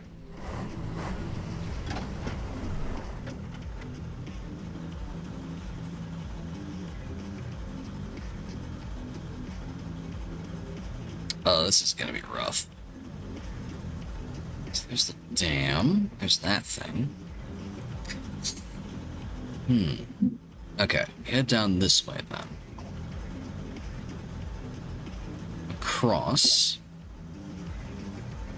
Around.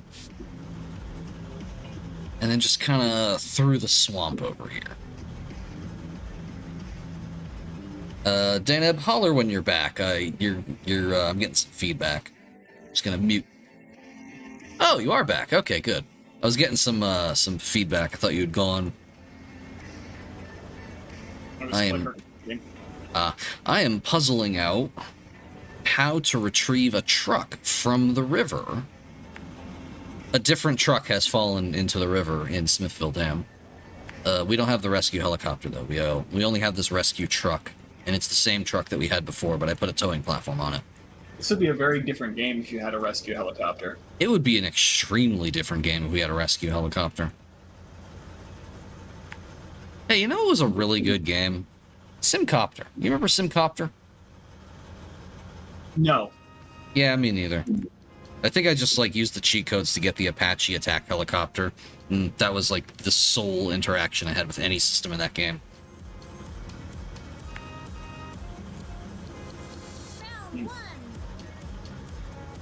Not ideal.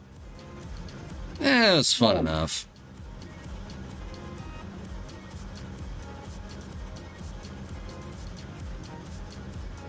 I think we can cut across the bog here. Probably. We just need to go up the river to the truck. Retrieve the truck. I'll figure out what to do with the truck when we get there. Getting to it's going to be the hard part.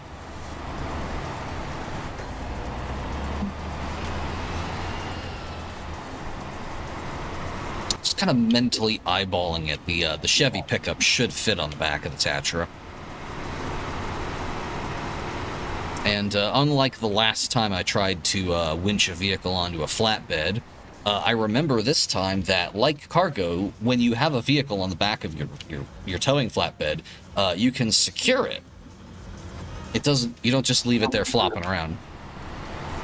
It's more entertaining if you leave it there flopping around, though. It is, but less practical.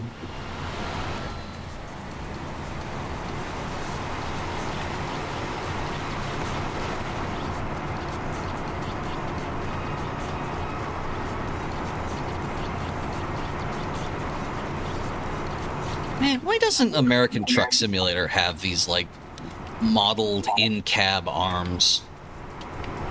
That would add so much.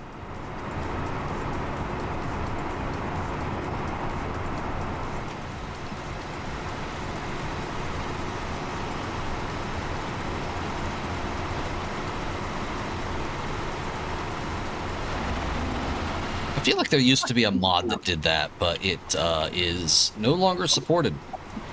How much space do I have left on my hard drive? 308 of the gigabytes. Not bad. What you gonna do with it? Thinking about Grand Theft Auto 5. Not because I want to play Grand Theft Auto 5, but because it's a fuck-around simulator. Yeah, I'm told that GTA Online, even with its problems, is good for just fucking around. Mostly the problem is the same issue I have with every online game lately, which is that a tremendous amount of its features are rather pointlessly level gated. Like, I can go to the military base in there and steal a jet, have a good time flying around in the jet, and I'm good enough at flying the jet, theoretically, that I could evade capture for a certain amount of time, but I need to be like level 120 or something to buy a jet. Or have the money to do it. I forget if it's money gated or if it's actually level gated. I know some stuff is level gated in the game. There is some level gating. I remember my roommate getting really into GTA Online at some point.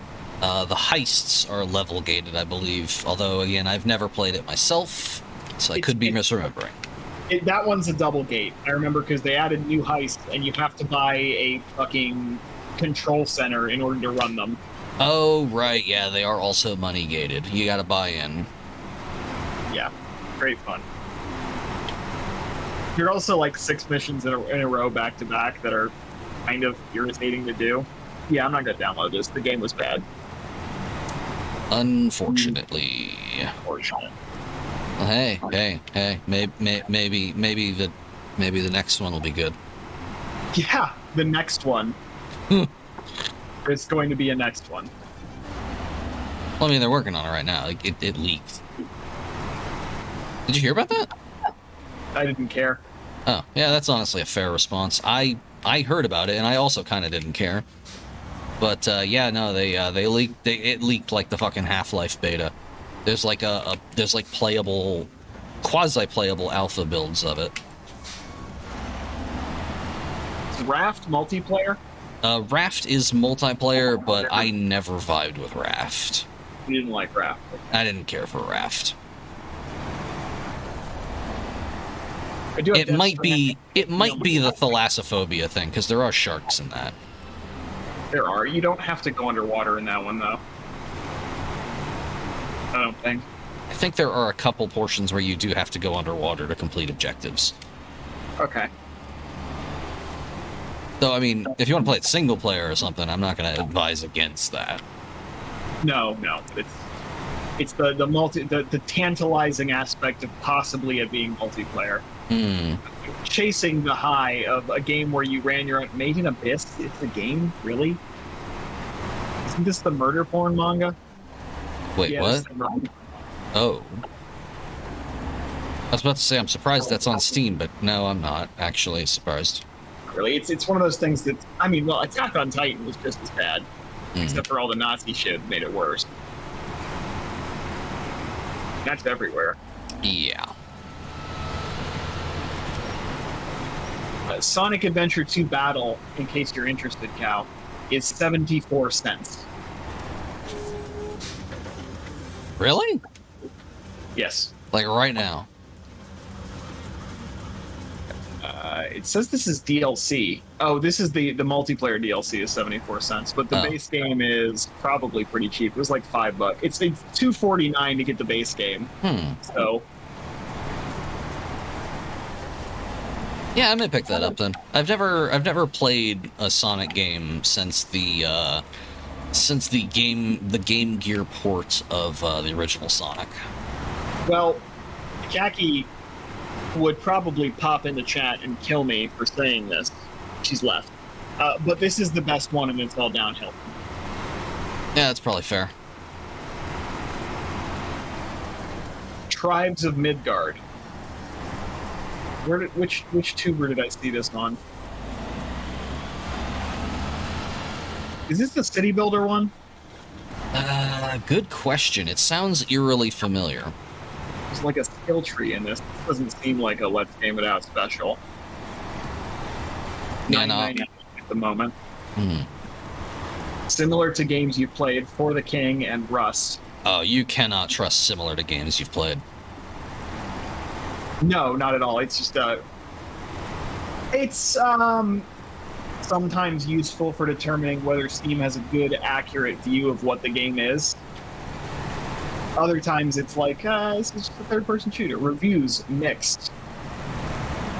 Vikings can't touch puddles of water or small streams. 11.6 hours played, downvoted. Oh, Battle Pass hunt. Okay. Oh, no. Never mind, I'm not doing this. I saw the word Battle Pass and I broke out into reflexive hives. Monster Prom is $2.99. Might as well take this bad boy off my wish list. I guess I should be opening that, but I don't really feel like buying anything on my wish list. I'm here for it to be like 12 cents and for them to email me about it. Yeah, my wish list has also kind of lapsed into that sort of mode where I have a lot of stuff on there that I was interested in at some point, but anytime any of it goes on sale, it's never the time where I'm interested in playing it. And I'm way out of my buy it now and you might play it eventually phase. I mean, I think I've probably about a third of my library I've still never downloaded because, like, legitimately, when am I going to be in the mood to play the original Dishonored, like 12 years late, you know? Or Disgaea PC port. I'm still sitting on Dishonored 2. Don't tell Muna that I already own it and just haven't installed it. She would be heartbroken. I guess I do have a bunch of games in here that I haven't played or done anything with.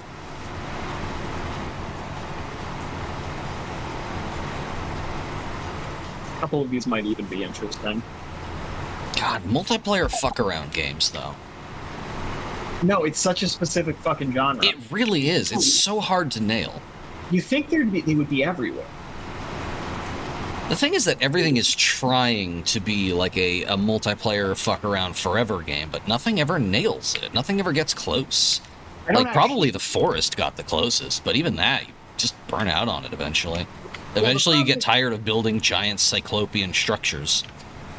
The problem with The Forest is the continuous upkeep required. There is no place except for out in the water, and even then you can't build there under normal circumstances, where you can build a forever base.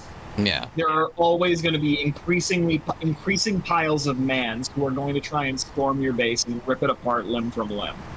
Yeah, which can be appealing in some cases, but when you're as concerned about aesthetics as, like, let's be real, all of us are, it gets to be tiresome. No, and it's like, I like the randomness of a voxel game. I like the Minecraft server. I like the idea of exploring and optimizing. I have been thinking about Minecraft, but go ahead. Well, I like a little bit more substance to the game, and maybe something that doesn't look like a bunch of bricks. Just a touch more substance. Like you said, The Forest is about ideal, because at any point you can go into the forest and end the forest. Yeah. You always have the option of pulling the trigger and ending the game. Yeah. When becoming a dad gets to be too much, you can just go be a dad again. Yeah. Well, Sons of the Forest is supposed to be out at some point this year. I think that got delayed, but it should be 2023 at some point. 1999. Game is called Choo Choo Charles. Oh, yes. I watched someone play that recently. Who did I watch play that? Navigate an open world island in an old train, upgrade it over time, and use it to fight an evil spider train named Charles. Fan-fucking-tastic. Oh, Spirit. I watched Spirit stream that.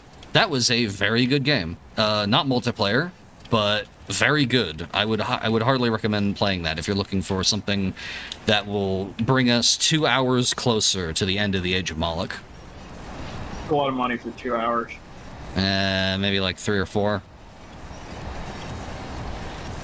I think it was 3 or 4 total. I don't know. I'm just not really a train kind of cow. I mean, there's train cultists in it. I do like train cults. I'll think about it. Oh yeah, that reminds me. Actually, there was a multiplayer fuck around kind of game that had a train in it. Except it's gone into like indefinite beta. It's like what was it called? It had train in the name. Void Train, that's the one. It was originally going to release on Steam, and then they went to Epic exclusivity for the open beta portion, which is why it disappeared from my wish list one day, and I didn't hear about it for like a year. It is apparently still under development on Epic. Huh.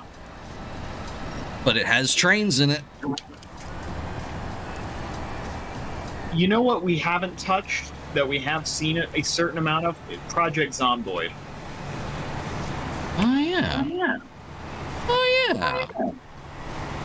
Now I don't usually vibe with isometrics, but as far as games with a large amount of bullshit to do, plus a single persistent goal, like I do like survival aspects because they drive you to do things, which prevents the game from, like, the issue with Minecraft is that even on the hardest difficulty, well, on most of the difficulties in the game, even if you're starving to death, it is a relatively simple prospect to stop starving to death. You're never so pressed that you wind up in an unrecoverable situation, short of falling to your death. And even then, I mean, there's stuff to do that. Like, some people just play with keep inventory on. I was about to say, yeah. Keep inventory has come back into vogue. We're not about masochism anymore, but just Zomboid is a one life only, which makes it a technical, hardcore kind of experience. But it's also, wow, that's a bad idea. One of the example pictures is someone trying to actively farm while a million billion zombies charge their lawn. It's not good. Farming in hard mode. Fucking extreme farming. Yeah, and I bought Zomboid like years ago at this point. I have never installed it. I keep meaning to. My roommate plays a ton of it. And she will occasionally just come in here and like, oh hey, we're playing Zomboid again. I'm like, oh right, fuck, I have Zomboid, I should install it. And then it just leaves my brain like a fucking wisp. It's just gone. $13. I just spent $50 on Amazon. So this is most of my entertainment budget for the month. I bought a bunny suit, which I'm going to put on me. If it fits, otherwise I'll return it, I guess. Oh, like an actual bunny suit. Yeah, like one of the sexy ones. Oh, cool. I've never worn one. I'm a big fan of bustiers, and I've been watching that one. I don't know if you've seen the Tumblr posts for the Minecraft YouTuber named Finster from the United Kingdom. Yes, I remember Finster. I think the root cause of my depression is that I've gone essentially nowhere with any kind of transition. I'm still in the pre-stages of any of that. And it's the mental contamination it does to my everyday life is just absolutely overwhelming. Now, this does mean that I'm the most powerful woman on the face of the earth, because with the amount of willpower required to just continue existing in space, I could probably shoot like bolts of lightning like Palpatine. Probably. If I didn't have any kind of burden undergoing. So, self-handicap machismo is intact. But I buy one copy of Project Zomboid, $13. I'll add it to my cart, and if I find something better, I will take it out of my cart. I mean, $13 is like, I just recently got my we got our holiday bonus at that evil company that I work for. So like, I could just buy it for you. I mean, I'm actually doing pretty well on money. I've got about $5,000 liquid right now. It's just it never feels like it's enough. Oh, that's actually more than I have. Never mind then. Yeah. Would you like a copy of something? Like, I'm good. I have Zomboid. Do you have Outer Wilds? Yes. I could never finish. Oh. Hey, Deneb? What? I want you to look at the screen and diagnose why I'm not moving. Read in the tire. No. Overheated. I forgot to turn the handbrake off. How were you moving prior to this point? I don't know. I do not know. Anyway, oh shit. Almost tipped. I like how when you have something on your wish list, it removes it from all of your recommendations, but will recommend things like stuff on your wish list. That is at least smart of it. It will also occasionally recommend DLC for things on your wish list I've seen. That's why I eventually broke down and got the City Skyline DLCs that I was missing. They all went on sale, and so it was always like, hey, what if you bought Sunset Harbor? And I'm like, well, it's been about 2 years since Sunset Harbor released, and I don't remember what was in it, so I can't be mad thinking about its feature set. Yes, of course I'll buy it. What I want to play is a FromSoft game, but you can't, now that Elden Ring's out, you can't get any of them for less than like $45, which is too much for a video game. Yeah, never pay more than $20 for it. No, I mean, literally Praxis. I can no longer think of, the last time I was happy paying full price for a video game was literally, I did not buy a PC game. It had to have been Final Fantasy XIV, and you know what? Every expansion since has been $20 Earth dollars. I feel fine. So it's like... Yeah, that's fair. I've also apparently bought it twice because I was fucking around on Steam and I have a different license here. I don't remember the first time I bought it. That might be from when they split the website version from the Steam version. I remember there was some fuckery going on with that. I got burned by that pretty bad. Yeah. I'm forever locked into using Steam for Final Fantasy XIV, so in the event that Squeenix are not cowards, I will be reinstalling it through Steam. Well, I'll be reinstalling the launcher through Steam and then spending the next 16 hours staring at the launcher. Henry! Ah, Henry, the boy. What's he up to? Yowlin. Yeah, that seems like something Henry likes. What are you doing, man? Pray for me. I'm heading into the marshes. You think Moloch can save you? No. No. Let's see. Going Medieval. I saw this on a Let's Game It Out. This is also 20% off. It's not my jam, though. I don't like city builders. I do, but only very particular kinds. I don't mind a city builder if I am a guy who also has to live in the city, and I can't really control the little guys, but I can influence their behavior in a video gamey sort of way. I really do like a Minecraft city builder. I like the stupid fucking herding people and trying to make a human farm in Minecraft. It's tedious and stupid, but I enjoy it. Yeah, there really is not a lot like Minecraft, which is unfortunate because I feel like if something was like, I feel like things that are close to it but different in very important ways could have a lot of traction. Speaking of traction, I think we're stuck. I think we may be boned. Try turning on the handbrake again. I mean, I guess it can't hurt. Seemed to work last time. No, that didn't do it. Well, unturn on the handbrake and then gun it. Like, yeah, shift into neutral and then just fucking go, hold the pedal down and then try and shift into forward or something. Ooh, that might do it.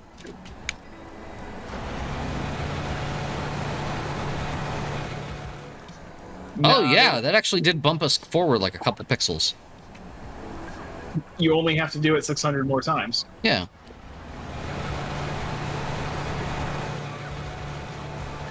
Yeah! You're welcome. Hey! We're actually moving a little bit. Square Enix is doing real bad right now. Yeah, I saw that. Octopath Traveler is 60% off, $23 now. That was a AAA game, briefly. A lot of their other shit is on sale, but I've either already purchased it or have it on ignore, so... Yeah. Oh, I think we're boned.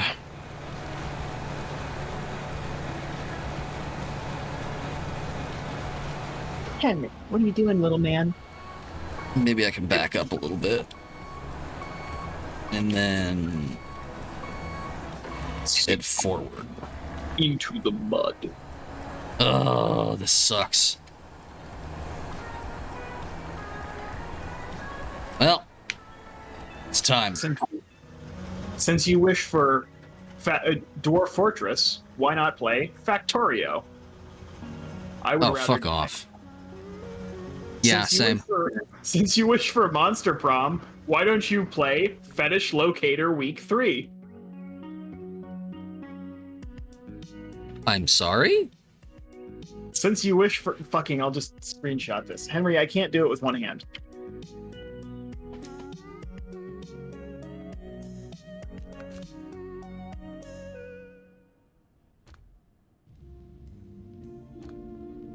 Where do you want this? Theater or not safe for work? Probably not safe for work. Oh, right, I forgot. Discord broke just fucking right-click paste, so I have to drop my cat to paste this. Thanks, Discord. Oh, that's even worse than I was picturing. What is it with the... what is it with that particular art style? Oh, the 3D model things, they're reusable. Oh, that would do it. Yeah, so if you look at this, it's the same thing it's the same phenomena as Same Face. Once you get once you figure out how to make a model that doesn't look terrifying, or even when you do sometimes, because if you look at that, the girls are all have the same basic face with like some features stretched out. Yeah. You just change the hairstyle and clothes and nobody can tell. Nobody can tell they're the same even across games. Mm-hmm. And you can pump out a couple of these. It's essentially a visual novel. I've seen CG compilations from these before. It's not hard to do. Seemingly not. I'm thinking we might be able to take the twin steer out. The twin steer has an integrated towing bed. Yeah, Dark Souls just don't go on sale, I guess. No, they really don't anymore. I was considering getting the remaster of the original Dark Souls because I still have the Prepare to Die edition, which is no longer supported. But apparently I missed my chance to get the free upgrade, so I have to pay full price for it, and that is not happening. Nice. Yeah, it's real good. Code Vein is $8.99. I have heard good things about Code Vein, just not good enough to pick it up. It's not, I mean, we didn't even finish God Eater, so... To be fair, God Eater was boring after a while.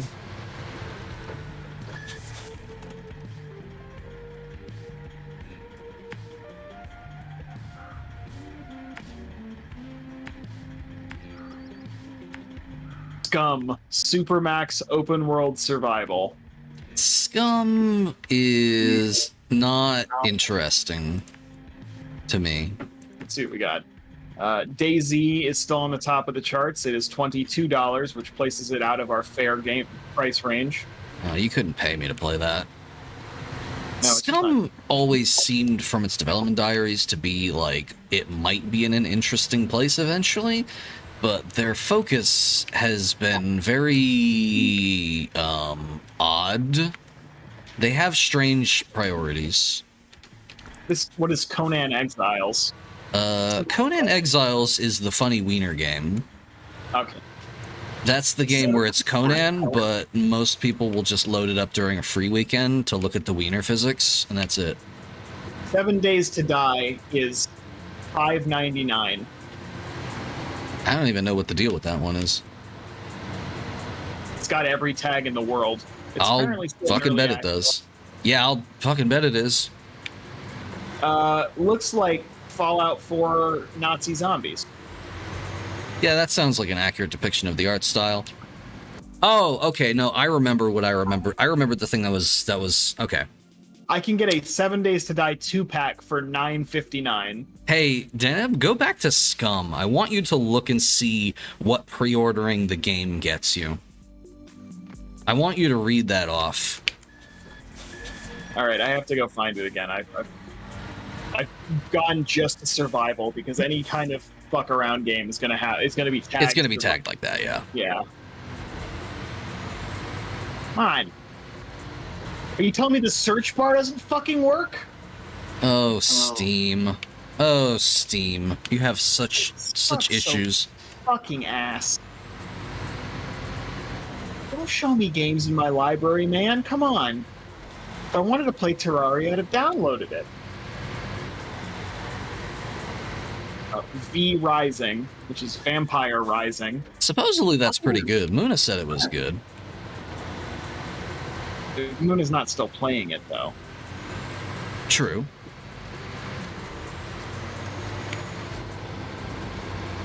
Kenshi looked catastrophic. Kenshi looks like it would appeal to someone who is really into, like, Zomboid and that sort of thing. Okay, Scum. Scum. Yeah, if I remember correctly, that is still in early access. I want you to read what pre-purchasing the game gets you.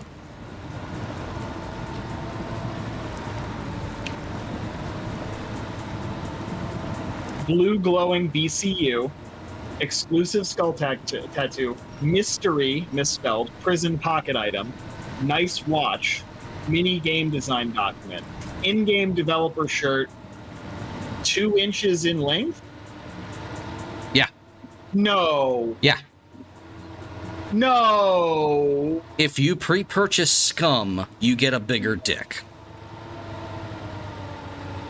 This is not playable. No. Okay. There's girls in this game. Do girls get bigger dicks too? No, they're cowards. 2 inches in length. Oh, also, the funny part about that is actually, that is technically a stat that you can allocate to different things. So that is just 2 extra stat points. That they pre-assigned in penis. Okay. Yes, which you can unassign and assign to other things. So you are essentially paying for 2 extra stat points, but they did it in a funny way. What is the Isle? That has dinosaurs, I think. I've never heard anything about it other than I keep seeing it. I keep seeing that screenshot of a velociraptor standing in water or whatever. Yeah, it literally doesn't tell me anything at all. I mean, Aliens Fire Team Elite. Muna swears by that. That looks pretty fun. You played the other one. You played Colonial Marines, right? Yeah, I am honor-bound to finish that at some point. I don't know when that'll be. I was talking about this with Khaki the other day. No, I was talking about this with, No, that was Khaki, I think. State of Decay 2, Juggernaut Edition. I ended up coming to the conclusion that I have become a simulator dad. Sorry to hear it. Yeah, it's regrettable. Happens to the best. What do you mean Monster Prom has survival mechanics? No, You're it such fucking trash. doesn't. It's Monster Prom 3, Monster Road Trip. Oh, wait, that one actually does have survival mechanics. But like you have a bathroom meter, you gotta pull over every couple. You gotta, hundred like, restock your supplies. It's a road trip game. That's fine. So that's I guess. technically survival. I wouldn't call that a survival. I really wouldn't either. That's like saying anything with an HP meter has survival mechanics, 'cause you can die. Yeah. Fucking game. This thing is gonna tip over before we get anywhere near this truck. I gotta say, I am very impressed that something without all-wheel drive has been just plowing through everything. Look at this ridiculous fucking stick bug of a truck. Get fucking stick bugged. How did you get that middle portion through anything without some kind of tire on it? I don't know. It just goes. I hold the pedal down and it just moves. Again, it doesn't even have differential lock. Oh wait, no, it does have differential lock, but it doesn't have all-wheel drive. Dragon Ball The Breakers. What? People got really into those Xenoverse games. I don't get it. No, I'm still in survival. Wait, why is Dragon Ball Breakers in survival?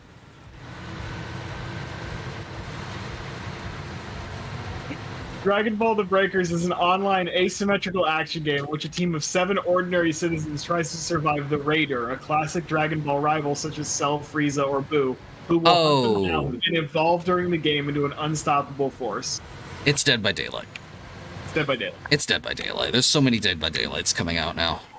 The reviews mostly negative. Yeah. That does not surprise me.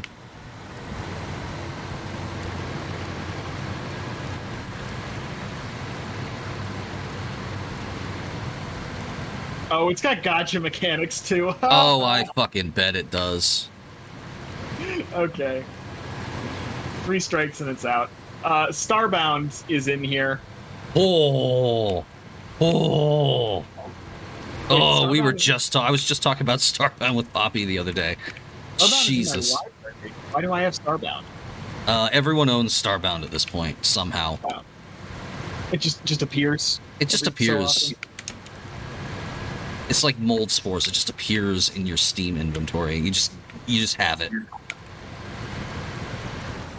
I'm gonna be lousy with Starbound by the next cycle. Starbound could have been interesting. It could have been. It was at one point, like very early in alpha, and then they just.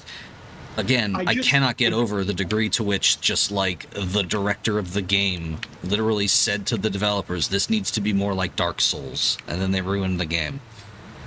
I just can't get over Terraria likes. It's just the gameplay itself is boring to me. I don't have a bad time building things. I have an awful time fighting anything.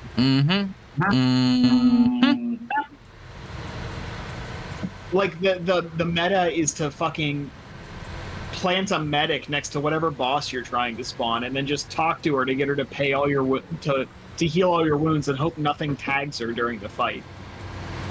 Which nothing will, because it's designed to not hit NPCs. So, unless you kill her like an idiot. Digimon Survive. Digimon Survive? Fine, I'll click it. Hybrid visual novel and tactical RPG set in a mysterious world filled with dangerous monsters and deadly battles that will test your ability to survive. It's Digimon, man! Don't call it a mysterious world. Yeah. It's a computer. Any computer. I'm sure there are people who are really into that. I don't know. I never quite got into Digimon.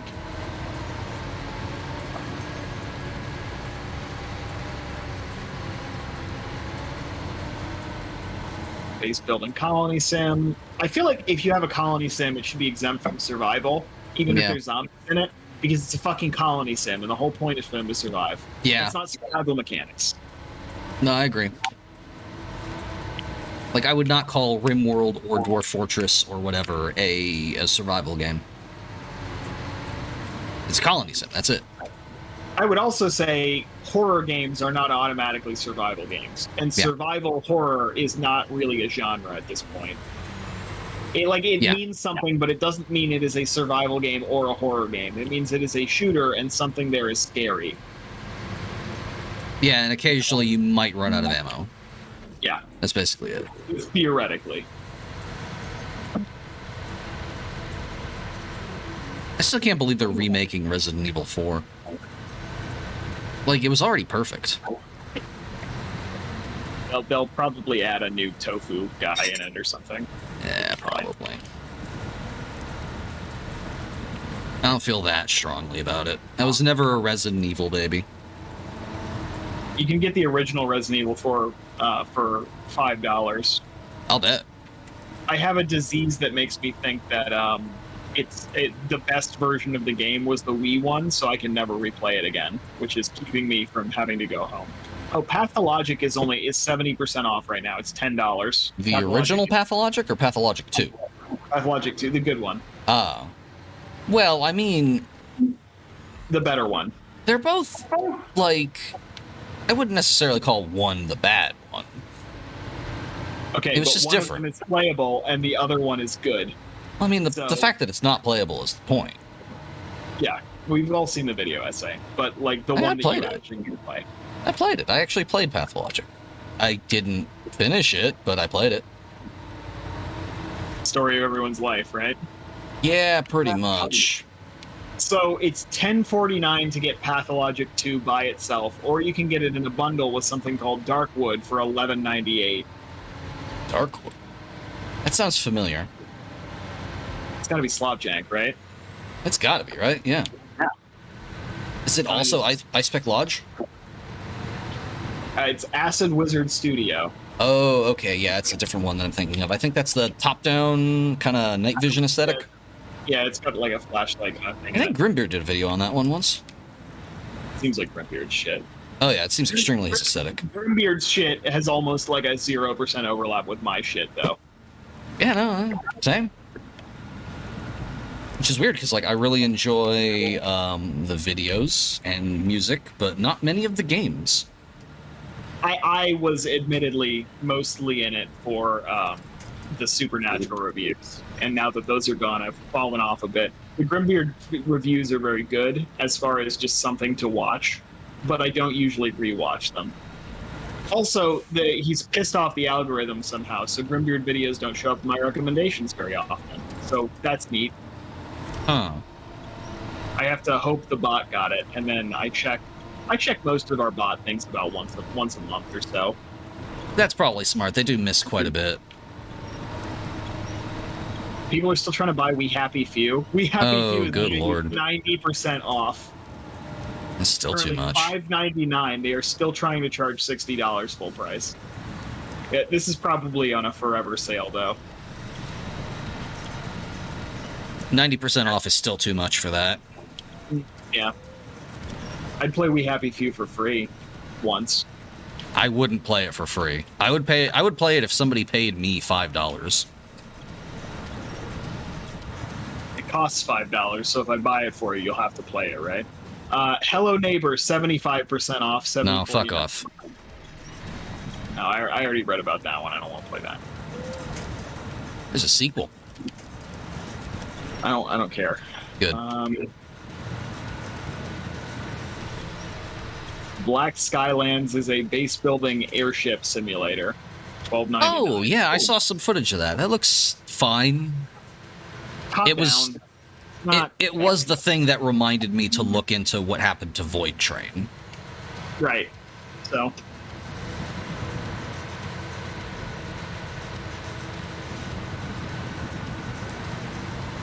All right, hang on. This is completely irrational, but I feel like I was unfair to Scum earlier. I need to look and see if they've updated the game in any appreciable way. 2 extra inches. Due to inflation, it's up to 3 now. Oh, there you go.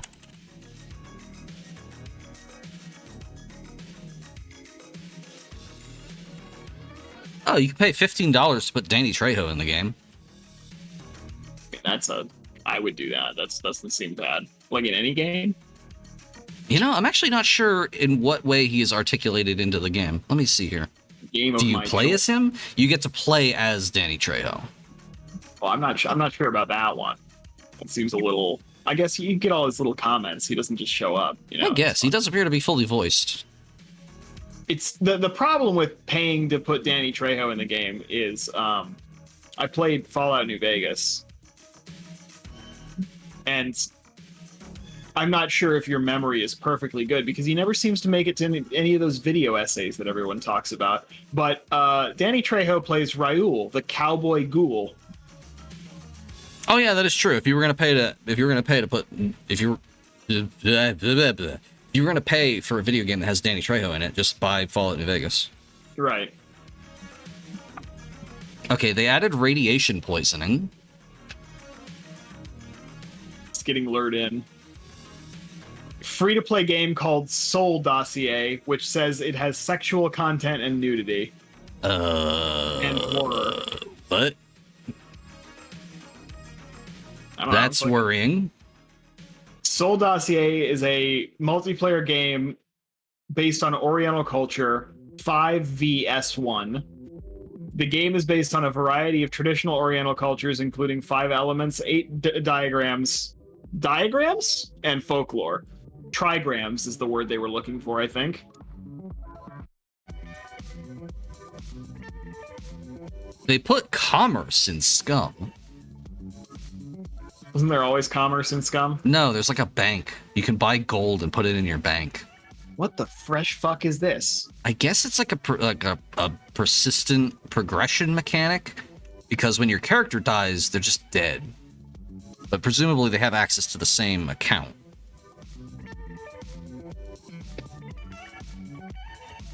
This is like some kind of poorly translated asymmetric fighting game. Okay, yeah, no, I was not unfair. I was not unfair to this game at all. This is trash. Recommended 10.5 hours on record, 7 hours at review time. Dead by Daylight with boobs. How could it go wrong? Many ways. Recommended 1.2 hours on record, 0.5 hours at review time. Nice jiggles. Oh, Jesus. Holy shit. Not recommended 905.2 hours on record, 229 at review time. This is 700 words long. You want to run those numbers by me again? 905.2 hours on record, 229.0 hours at review time. Not recommended. Not recommended. Well, that's basically my relationship with Elite Dangerous.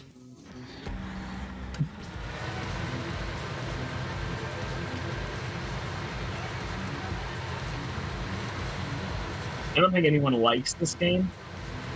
Does not sound like anyone likes it. This game doesn't look like other things you've played in the past. As such, we don't have much information on whether or not you might be interested in it. You don't say. You don't say.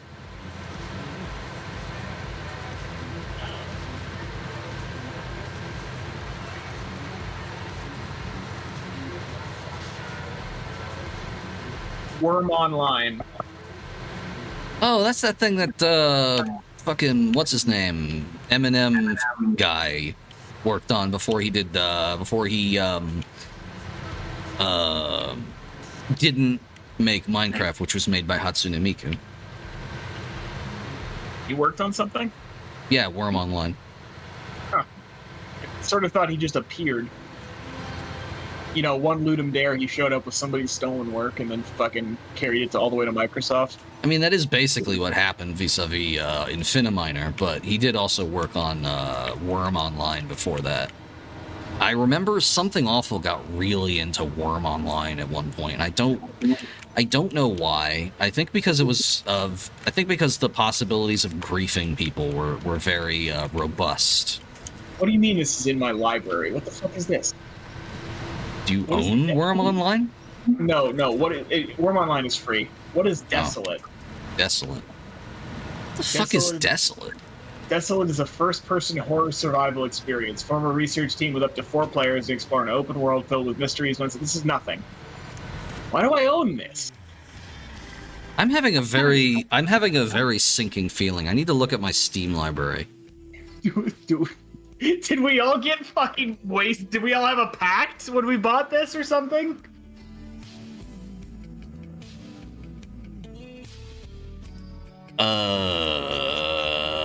I also appear to own Desolate.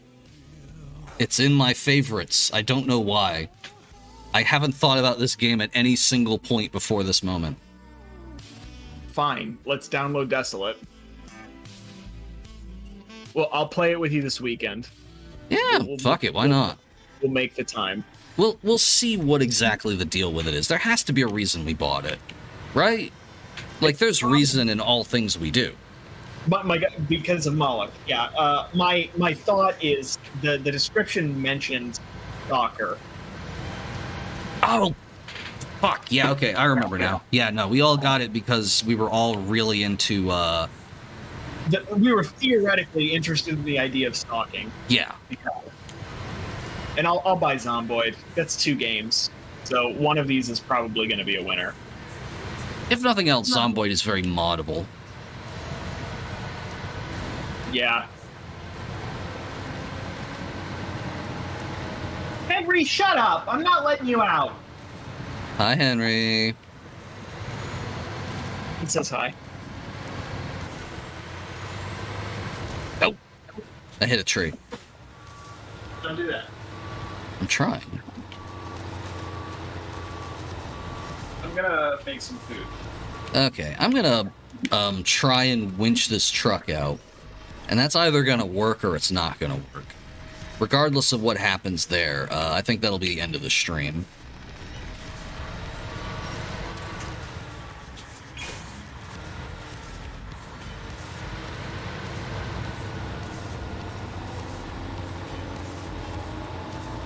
Oh, come on.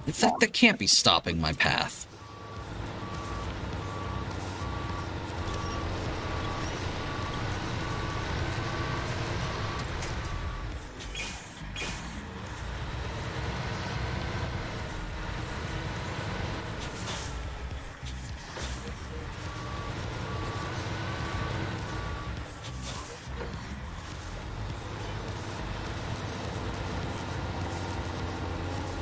God, this isn't even the truck that I was trying to get to. This is the truck that I stranded over here.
Oh, I cannot believe that worked.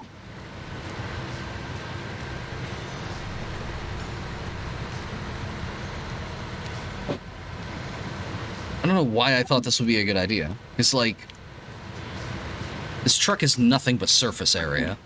The second the belly hits the mud, it's just not going to move again.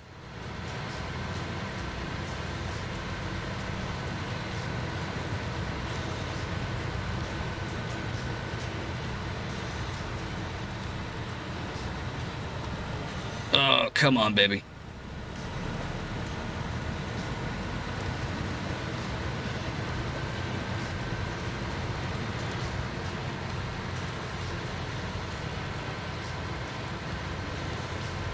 Oh, I should have just brought the Unimog.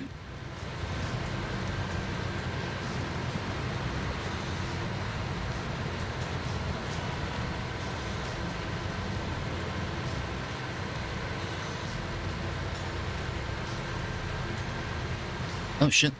It's in sight. I see the goal. I see the truck. I know. There we go. That's muted. Yeah, that's the truck we gotta dig out.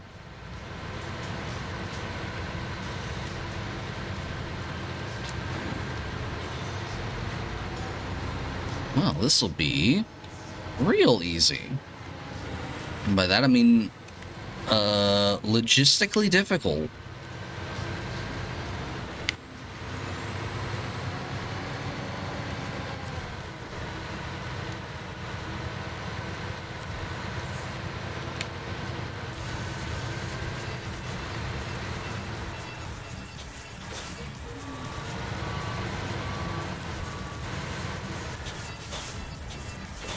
Alright, we just gotta line this sucker up with the rear of the Chevy.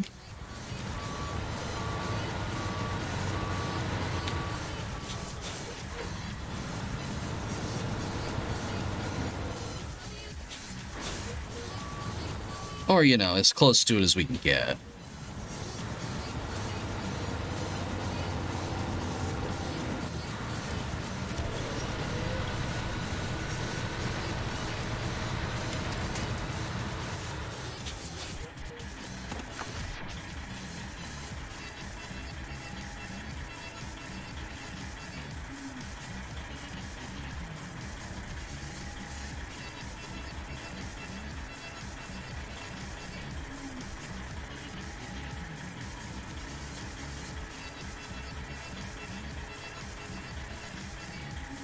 I'm getting the sinking feeling this isn't designed for towing vehicles.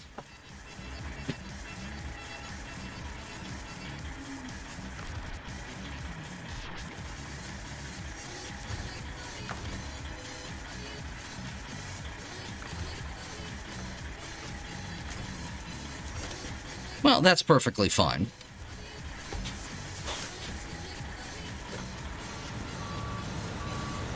We will simply drag it over to the other truck that actually does have towing capability.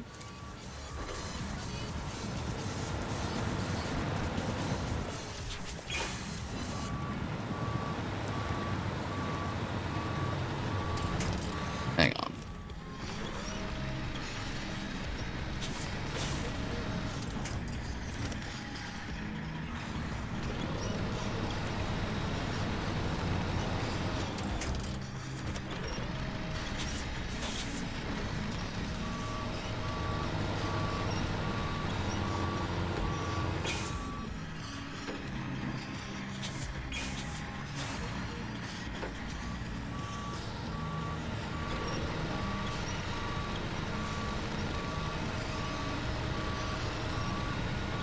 Come on.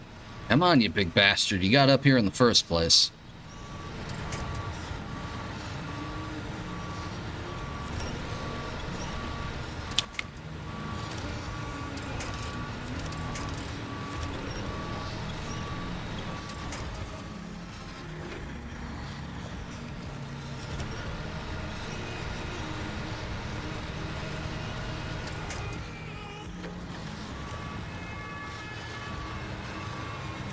Yeah, no, this is exactly what I was talking about. The moment this thing's belly touches the mud, we got no traction. Too much surface area.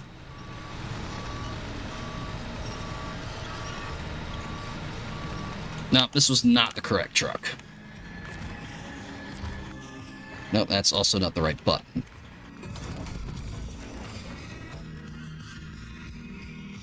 Nah, we're taking the Unimog. What do we got here?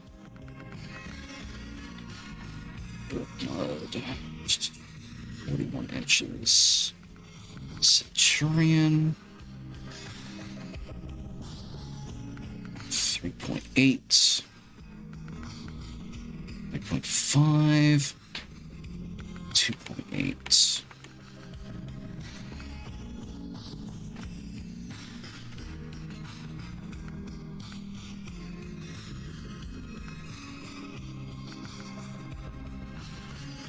Oh, there we go. Mud 4.0.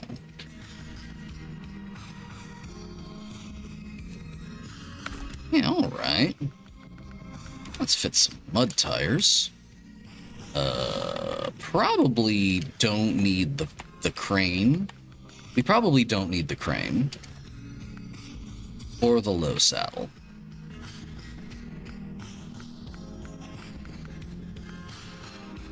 What in the fucking world is this thing? Farming coupler? Coupler counterweight.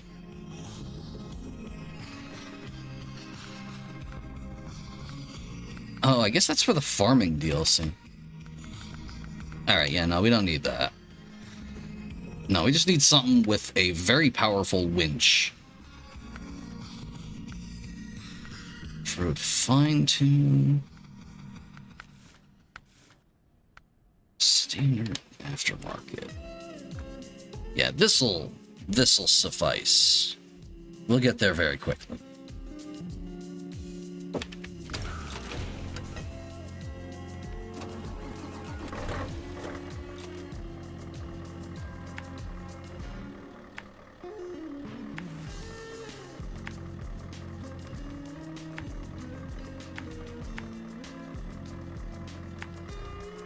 Okay, take 3. The Unimog is a very interesting little truck.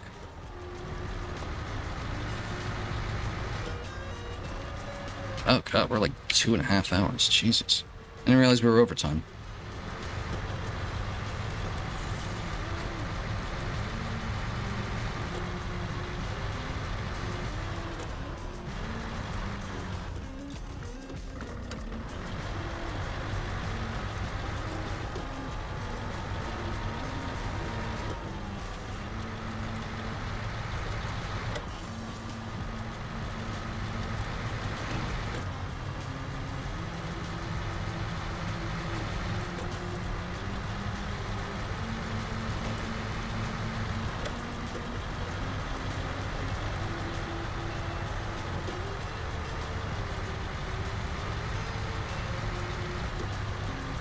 That sucker will eventually get you where you're going, regardless, so long as you are holding down the gas pedal. Fuck that sign in particular.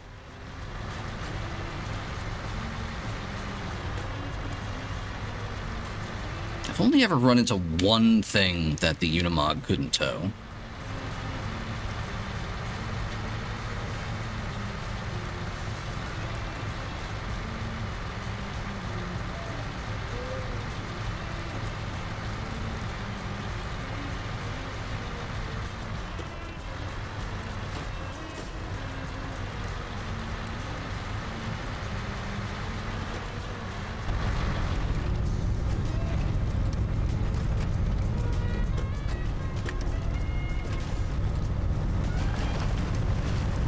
This will just blow through basically anything in all-wheel drive. Basically. Alright, maybe a little bit diff lock.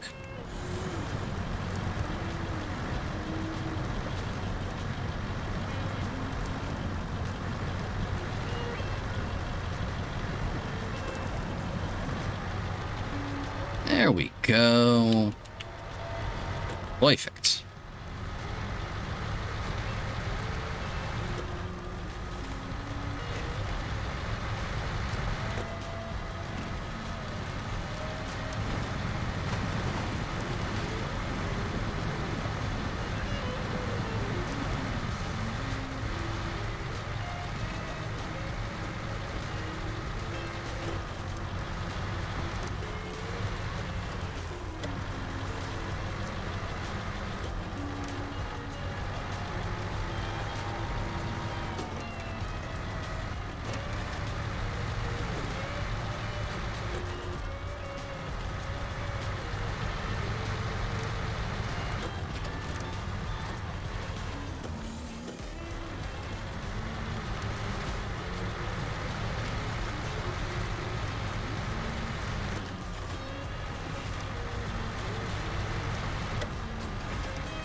Look at this. Look how fast we're going. Why didn't I just bring out the Unimog earlier?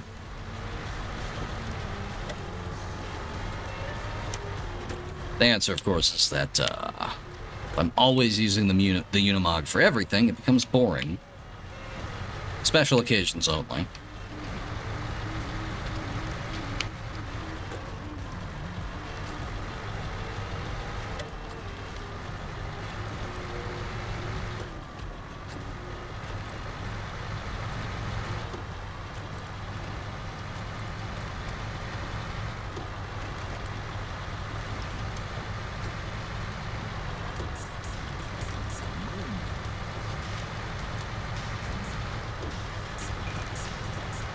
Alright, we got the high snorkel, so we're probably fine crossing the river. Look at that, barely even slowed down.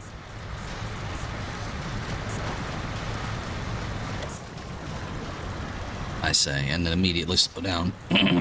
That's fine, though.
Really like the abstracted shifting mechanic in this. It's got the right around it's got the right amount of mechanical integration without just being a simulated gearbox. I've tried advanced shifting in like Truck Simulator or whatnot, and it's just does not grab me. I've never been a gear shift guy.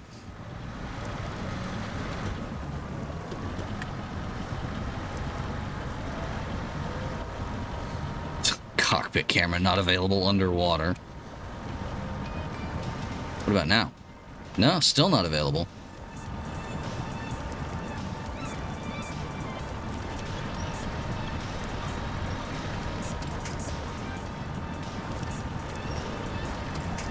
Can I enter the cockpit now? Here we go. Yeah, that's the stuff we like to see. Oh, we underwater now.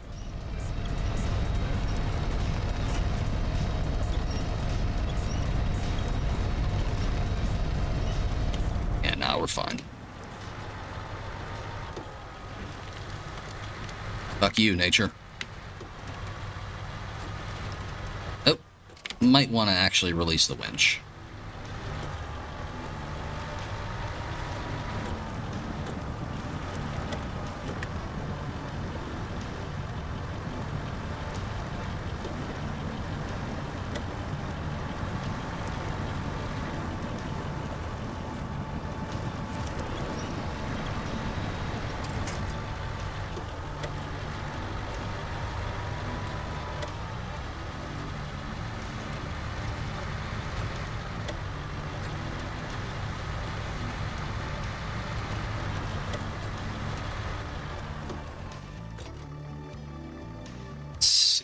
Yeah, we're almost there.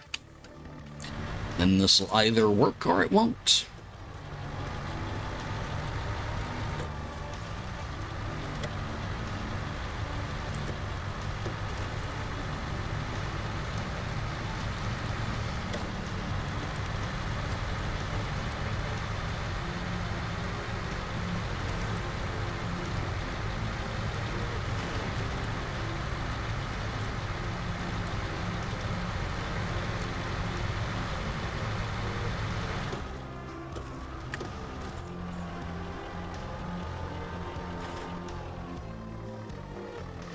Wow, we just sank right in there, huh? Look at that.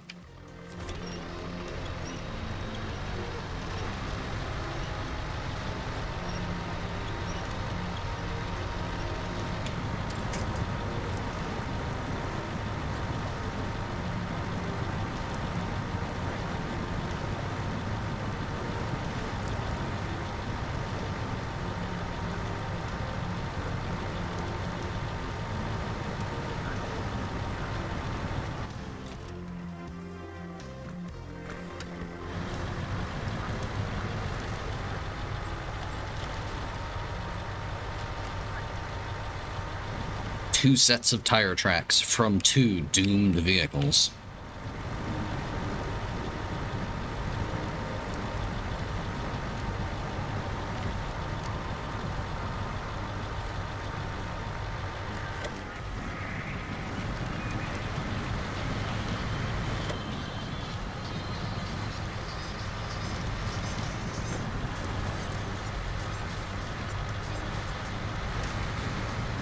We're gonna have to pick that truck up eventually. Oop.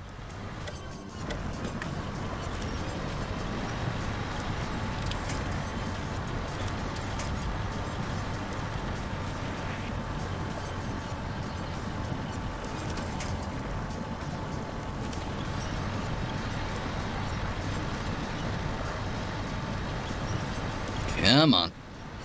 Come on, baby.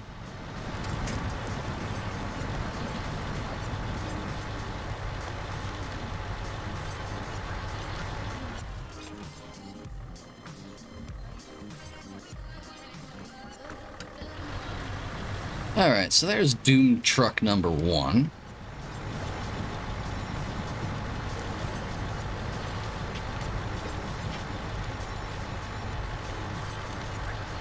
I think what we're going to do is we're going to drag the Chevy over to the Tatra, winch it up onto the Tatra, and then drag the Tatra and the Chevy out of here with the Unimog until we hit road.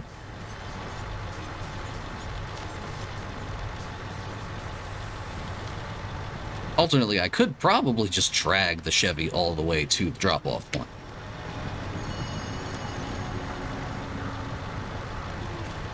Probably.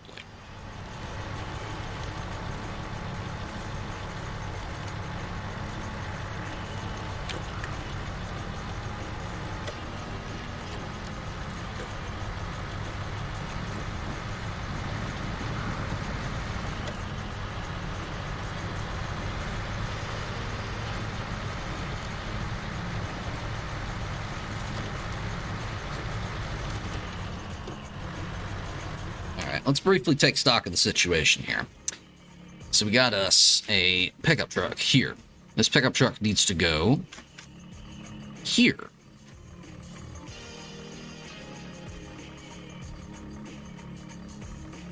We could theoretically drag it along the coastline to the road and then bring it up that way. However, I think that's a sucker's game. Trying to take the shortcut in SnowRunner will always get you stuck. Always, no exceptions. So instead, I'm going to drag this back along the coast, through here, and then onto the road here in the swamp, and then go past the quarry. Simple enough. When we get to here, I'll decide whether or not I want to winch it onto the Tatra or not.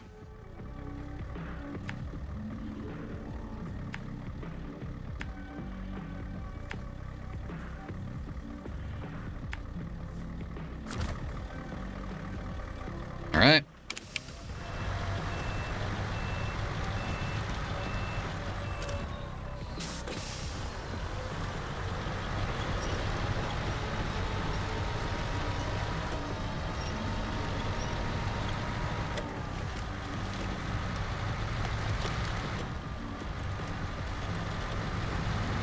Look at that. Beautiful.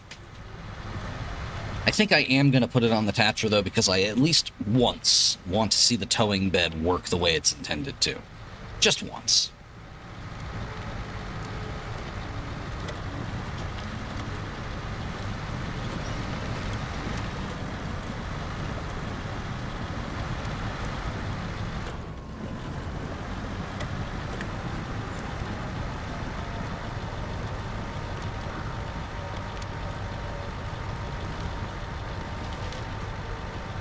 So how we're going to do that is I'm going to pull up alongside and then drag this until it's more or less behind the Tatra.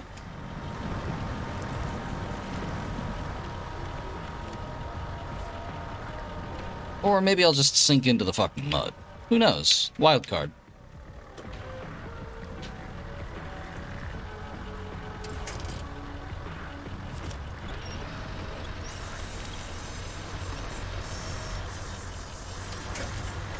There we go.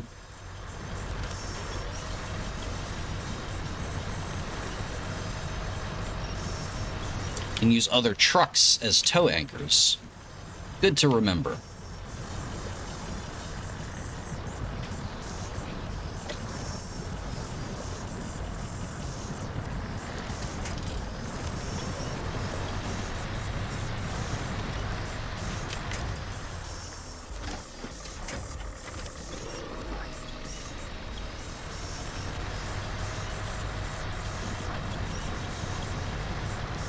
Okay, that's probably good, and then let's change truck to the Tatra right here. And then what we'll do, let's see. Okay. Yeah, there we go. Gotta turn our beacons on for safety. And control the evacuator. I don't know what that does. Oh, I see what this does. Okay, lower. Yeah, there we go.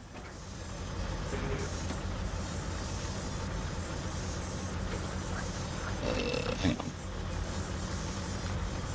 Oh, I know what this does.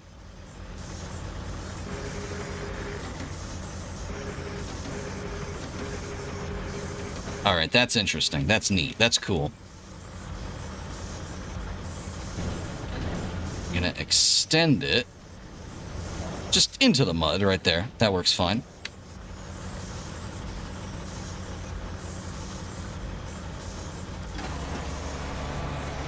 Try and pull us forward just a little bit. Winch connected to what? Oh, that's not what I wanted to put the winch on. That's also not what I wanted to do. Put the diff lock on. No, we're in more or less the same situation we were before. So let's change truck back over to the Unimog.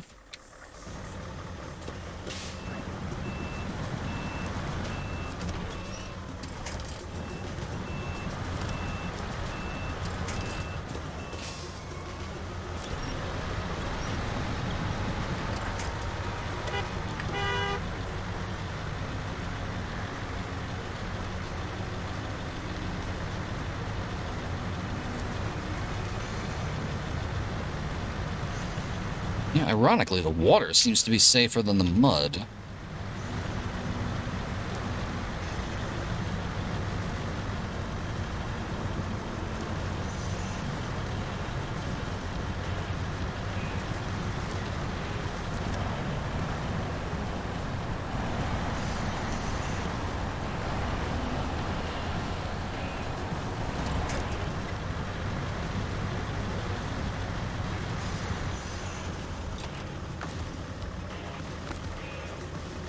Back to the Tatra once more. Now we're in a position to pull this sucker up onto the tow bed.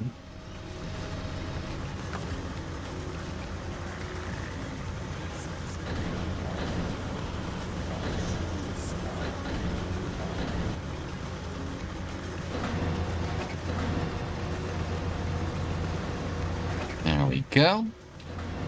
Like that. Move it a little to the left.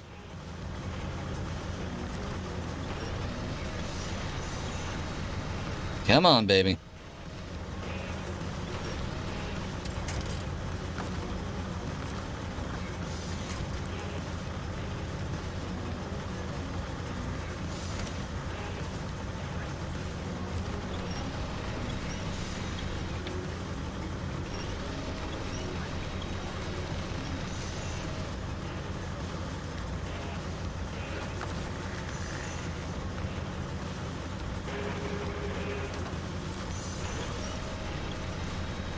Oh, that's unfortunate.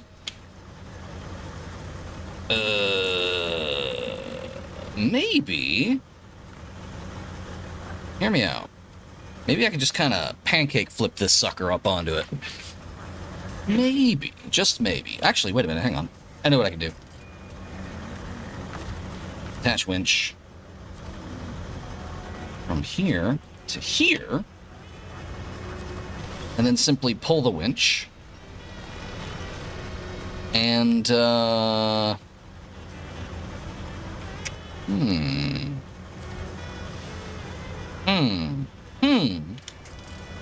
Yeah, no, that doesn't seem ideal. Let's try this from here again.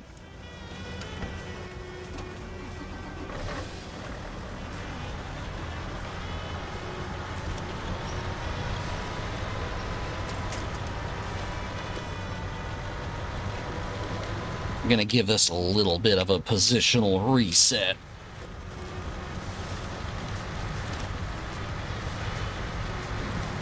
And voila. Back to the Tatra again. Okay. Here. Pull winch. Okay, and then move the... God damn it. And then simply move the evacuator back over here. Pull. Winch. Yeah.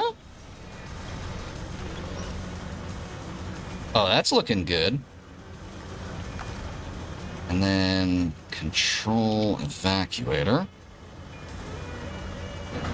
No, we're gonna raise it up.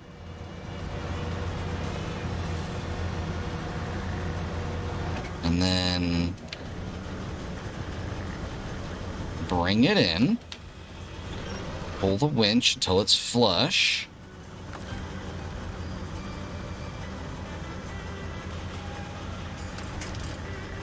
Pack trucks and trailers. Perfect. Look at that. See, I told you it worked. Now, the problem is we are stuck.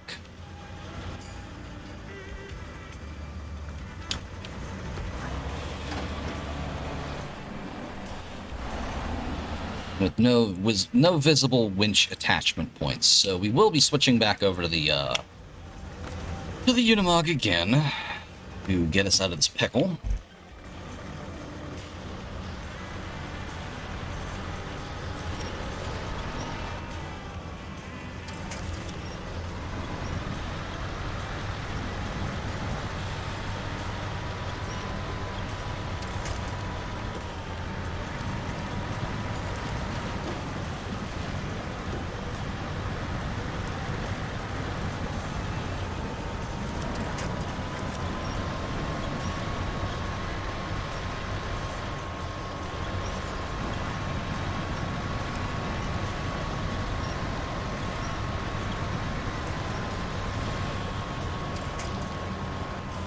Oh, one sec.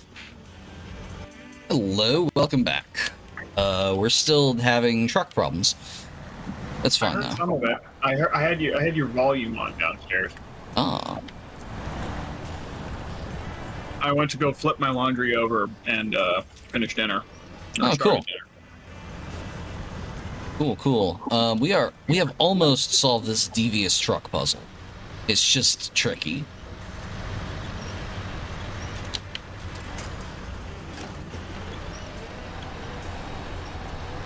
See, we've actually got it onto the flatbed of the other truck. I see that. So we're chain rescuing. Pretty much, yeah.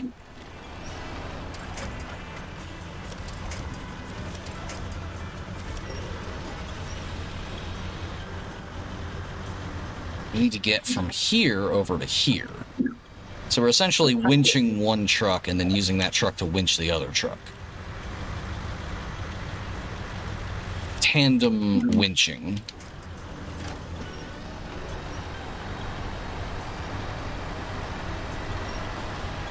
Until we get to the point where both of them have enough traction where I can simply release the Tatra like a sparrow into the night sky.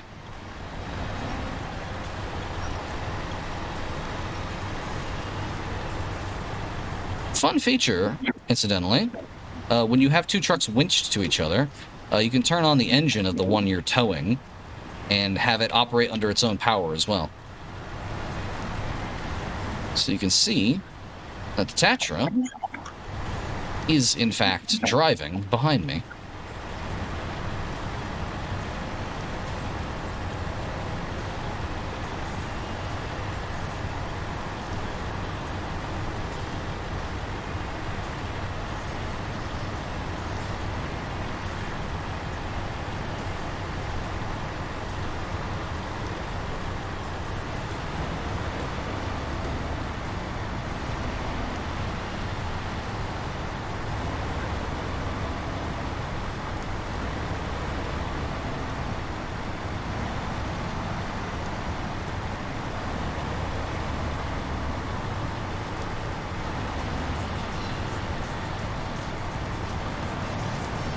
That might be a solid wall of trees. Might be. Possibly. Let's have a look here.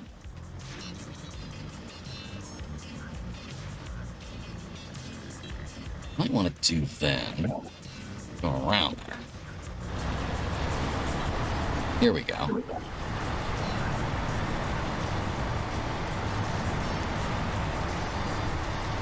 Through here.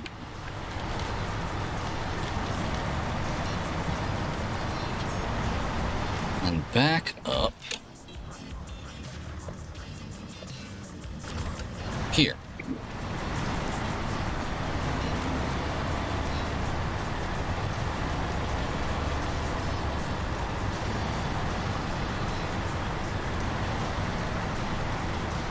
I was about to say, mark my words, we'll get there by the 3-hour mark, but, getting a little close. Could be. Could make it by the 3 hours, theoretically. No, we're not gonna make it. If only a lot of things happen very quickly. Yeah. A lot of things would have to happen extremely quickly. If you hit the hidden turbo, you might make it. Yeah. Open up the glove compartment and take out the bottle of liquid Schwartz.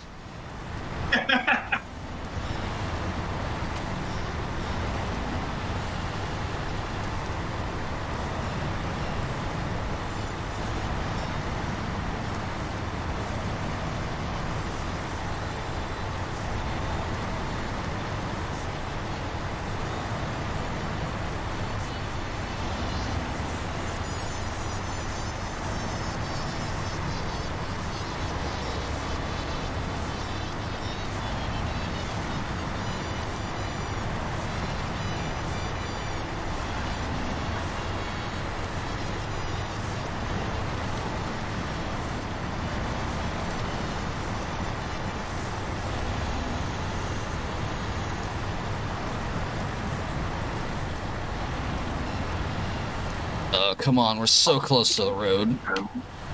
Or at least something that kind of looks like a road.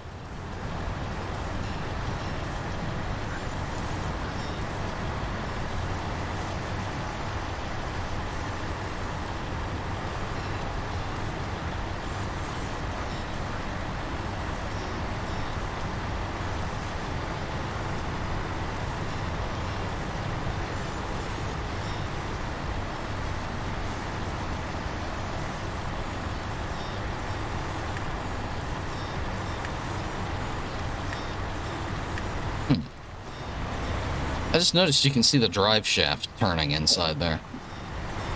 It doesn't seem to line up. Alright,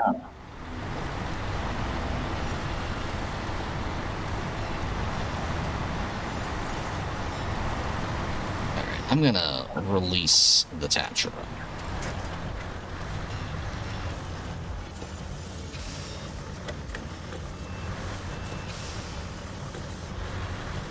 I'm gonna just pop this sucker over here. Change trucks.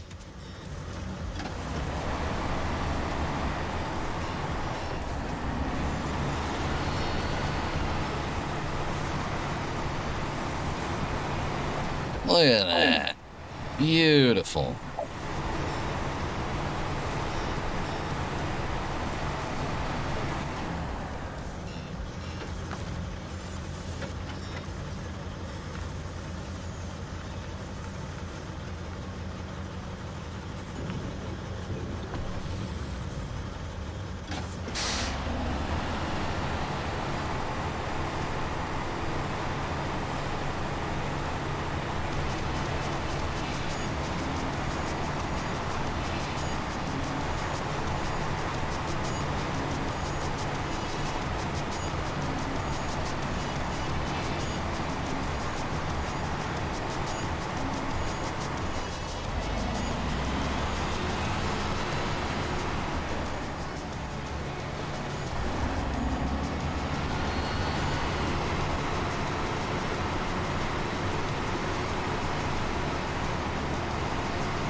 Look at this.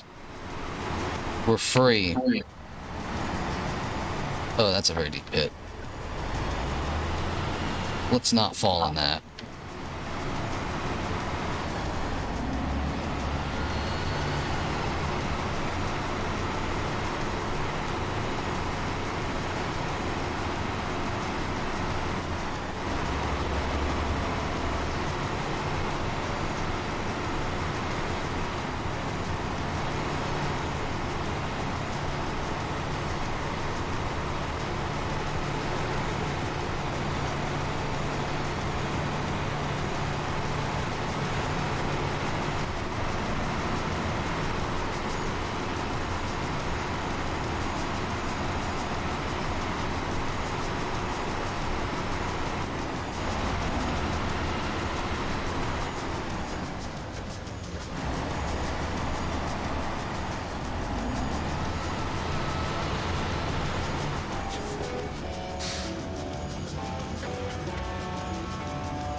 Alright, well, let's hope he's learned his lesson. Thanks for rescuing his truck. But of course. Okay, let's take a quick stock of what we've got going on here. Some trailer deliveries. Yep. Oh, we gotta move some slabs with a crane. That's cool.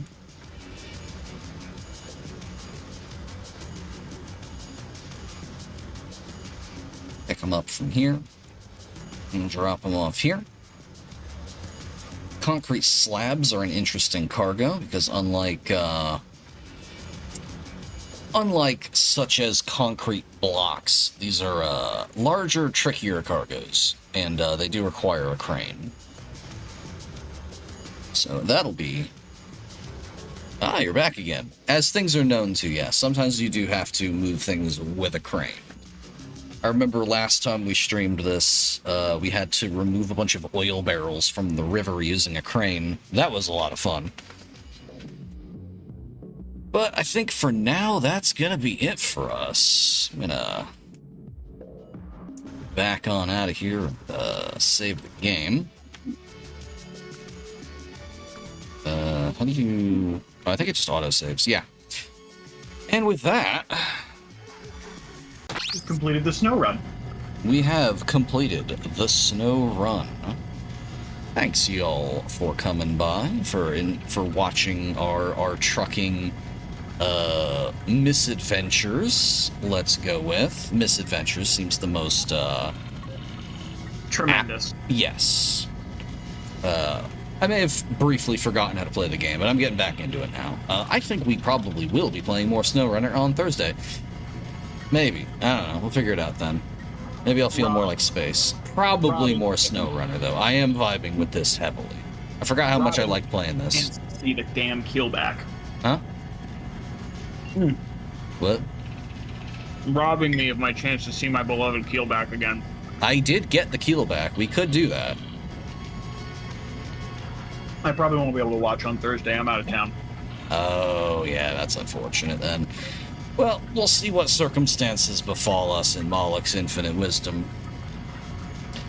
But hey, I always say that like I have a catchphrase prepared, and I don't. I ain't got one. So, I mean, probably the closest is the old classic, time to hit that long, lonesome highway. So let's go with that then. Good night, everyone. Good night. Drive safe, I guess? I don't know. That's in theme, right? Drive dangerously. Drive dangerously, and of course, never forget the sacrifice of the brave members of the USS Voyager's Hazard team. Never forget. Saluting with both hands. I am also saluting with both hands. Good night.